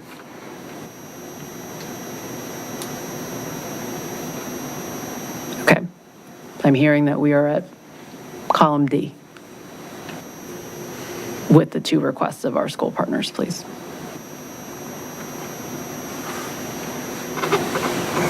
I see head nods for that, so I think you have consensus from council. Is that right? Yep. Okay, do we have any more budget discussions? The only other thing I will just note, and this is related to the budget, in your packet then, shifting to solid waste. What this stands for is that what the council is doing is directing the city manager to form this task force and to provide this information back. The city council itself will not be appointing the task force, and it won't be kind of an official city council body. The board will meet in public meetings, but it won't have sort of those official trappings of a council board. And the reason for that is to get it moving as quickly as possible. So just wanted to make sure council was comfortable with that approach, and if so, that's how we will proceed. We're right now actively soliciting people who can serve on this task force with staff, and to get going as quickly as possible. Let me just say 2 things. Does the public have the right to comment? So we plan to advertise our meetings or let the public know about them.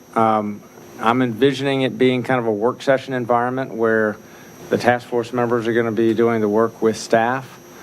And running those meetings, to answer your question, I think we would have a question and comment period as part of the meetings. But I think we want the task force to be able to focus and sort of roll up its sleeves and do its work. Okay, fine. And as you know, I'm concerned about taking any options off the table, and one of them was taken off in the staff report, even though, as I recall, the city manager said he could look at that at one point. So why are we taking that option off the table? And the option being to cover the condominiums in the tax rate. So that's an important point for the council to discuss. The feedback that we've gotten so far from the condo associations has been that they are typically not interested in the city, kind of, as one said it, getting between us and our trash hauler. And so that's the principal reason for taking that off the option. In addition to some of the administrative concerns that we've expressed before. Okay, other than me, does anyone want the current language maintained? No, wait, let me phrase that differently. I would like that option not removed. Does anyone agree with that position? Okay, let's move forward then. Dave, the other thing someone said in the town hall meeting, I think you were here for that, they were just talking about how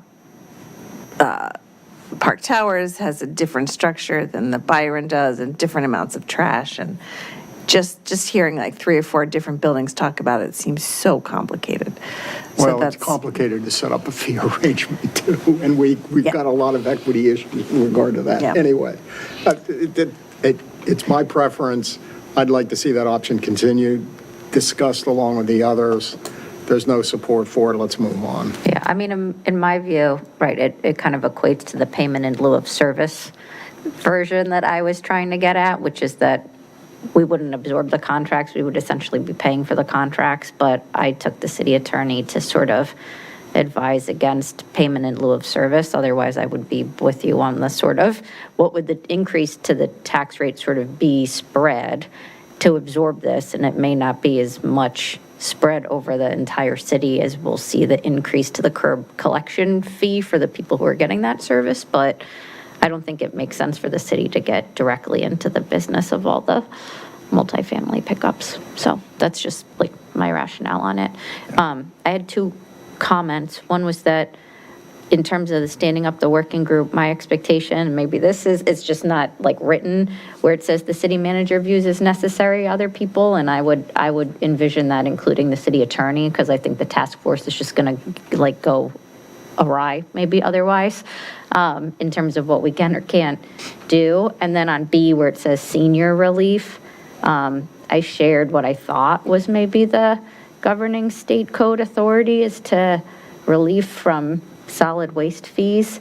And I think it's income tied as opposed to senior disability tax relief tied. And so I would just caution against going too far down the like tethering solid waste fee relief to the disability and senior tax relief program, as opposed to looking at the actual state authority, which I think is income-based.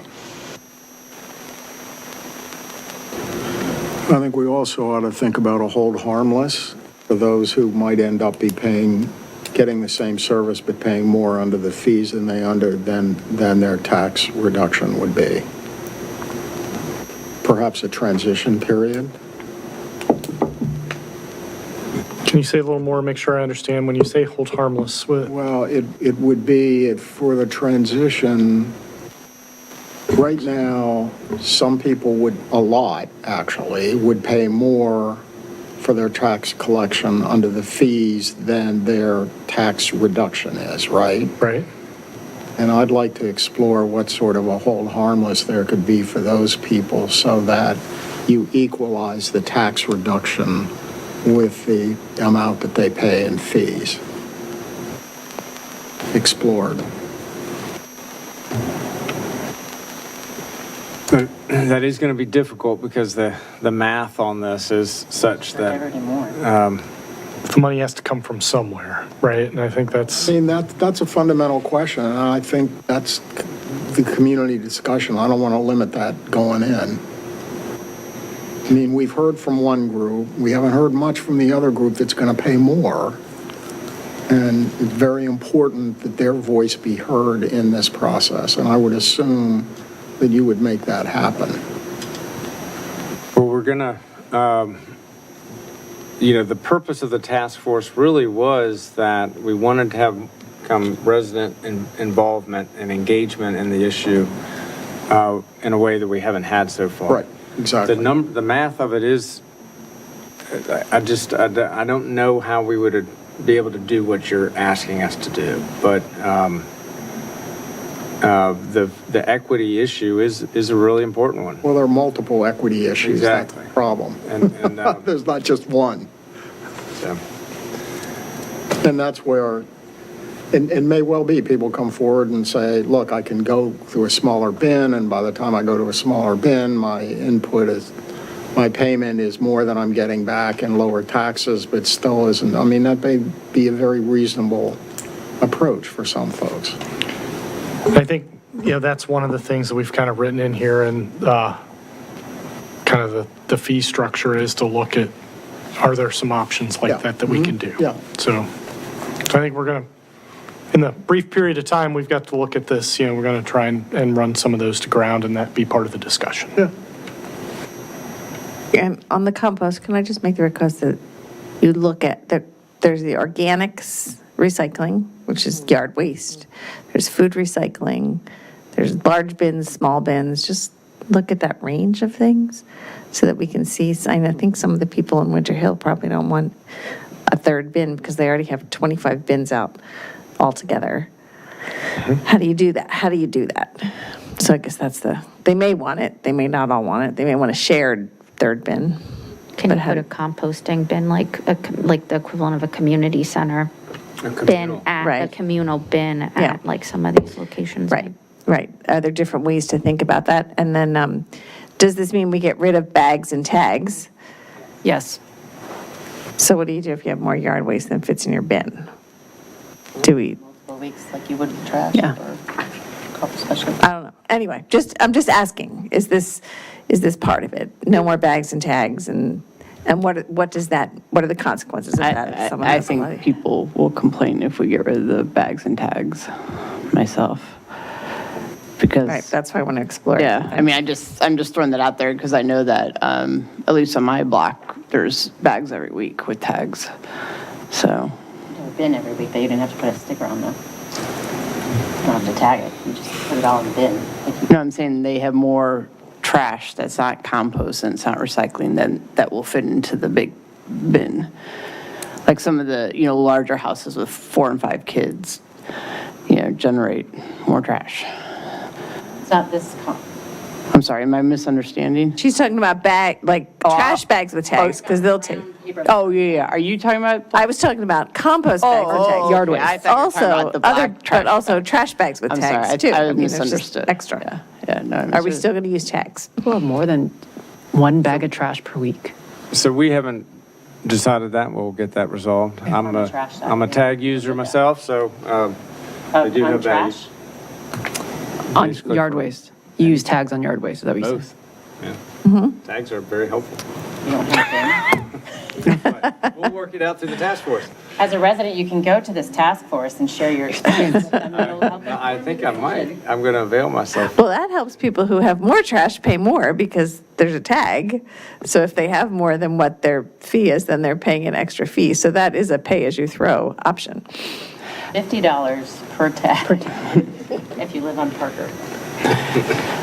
Thank you for putting a communication, I see our communication director here, on the task force. That's important.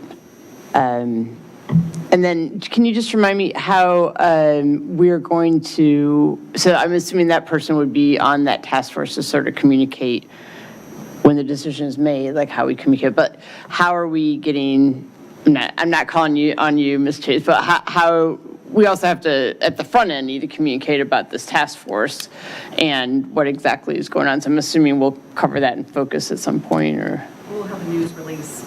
Oh, okay. I'm sorry to call on you in the audience, but thank you. But you're here, thank you. Thank you for being here so late at night. Okay, thank you. So I envision on the communication front, there's some communication work about the task force and the work we're going to do over the next 3 months. And then there's a separate entire communication effort about what the changes are that end up being proposed and ultimately approved by council and then get rolled out to the public. So we'll try and cover both of those. Yep. Other comments? And if we have suggestions of people who would like to serve on this committee, send them to you. Let us know. Okay. Yep. One, thank you for putting this together with some parameters around it, because I do think in the limited 3 months, it's important to define the scope of what this group is going to do. 2 questions. One, when do you anticipate it starting, Wyatt? So as soon as we can. So I don't have a date of the first meeting, but we'll get that date published. It'll be late May, early June, I would guess. And, we'd lay out a schedule of, it isn't going to be that many public meetings. We'd do a lot of staff work in between, but call it three to 4 meetings over the course of the summer to be able to have a report to you all at the beginning of August. Wyatt, we had heard from the condo groups that they have a recommendation for us, but there were some vacations in there, so we need to get back to them on maybe a backup rep, or if we don't start till end of May, and then maybe it works out with vacation. So I just wanted to flag that. Second, I think the assumption is that the bill change would be in our property tax bill, which is why I think the treasurer's followed up with Munis. Have we given any thought to whether it could be in the quarterly water bill? Or does that introduce a whole extra complexity because we're asking Fairfax Water to do something? So that would be the thing. We have a contract with Fairfax Water to do our sanitary sewer billing, and so we've not initiated conversations with them about what this would, how they would administer this. It's a conversation we can have. I maybe should reserve judgment until we've had some of those conversations. I only ask because I think in Arlington, That is they right. charge it that way. And obviously, making it 4 chunks versus 2 chunks is easier for people to pay. Yeah. So, something to think about. If it is easy to, maybe they have less Munis constraints, or maybe they don't use Munis. So, Okay. that was all. Thank you for putting this together. We look forward to the recommendations in August. Great, thank you. Okay. I think the last thing we had was schedule, or no, the change in appointments. And it's removing Aaron from GovOps due to schedule changes. Do people need to discuss that? There's still plenty of people on GovOps. There's still 3. Okay, sounds like it's ready to go for consent. Thank you all. Do we want to talk schedule or reserve that for Wednesday morning?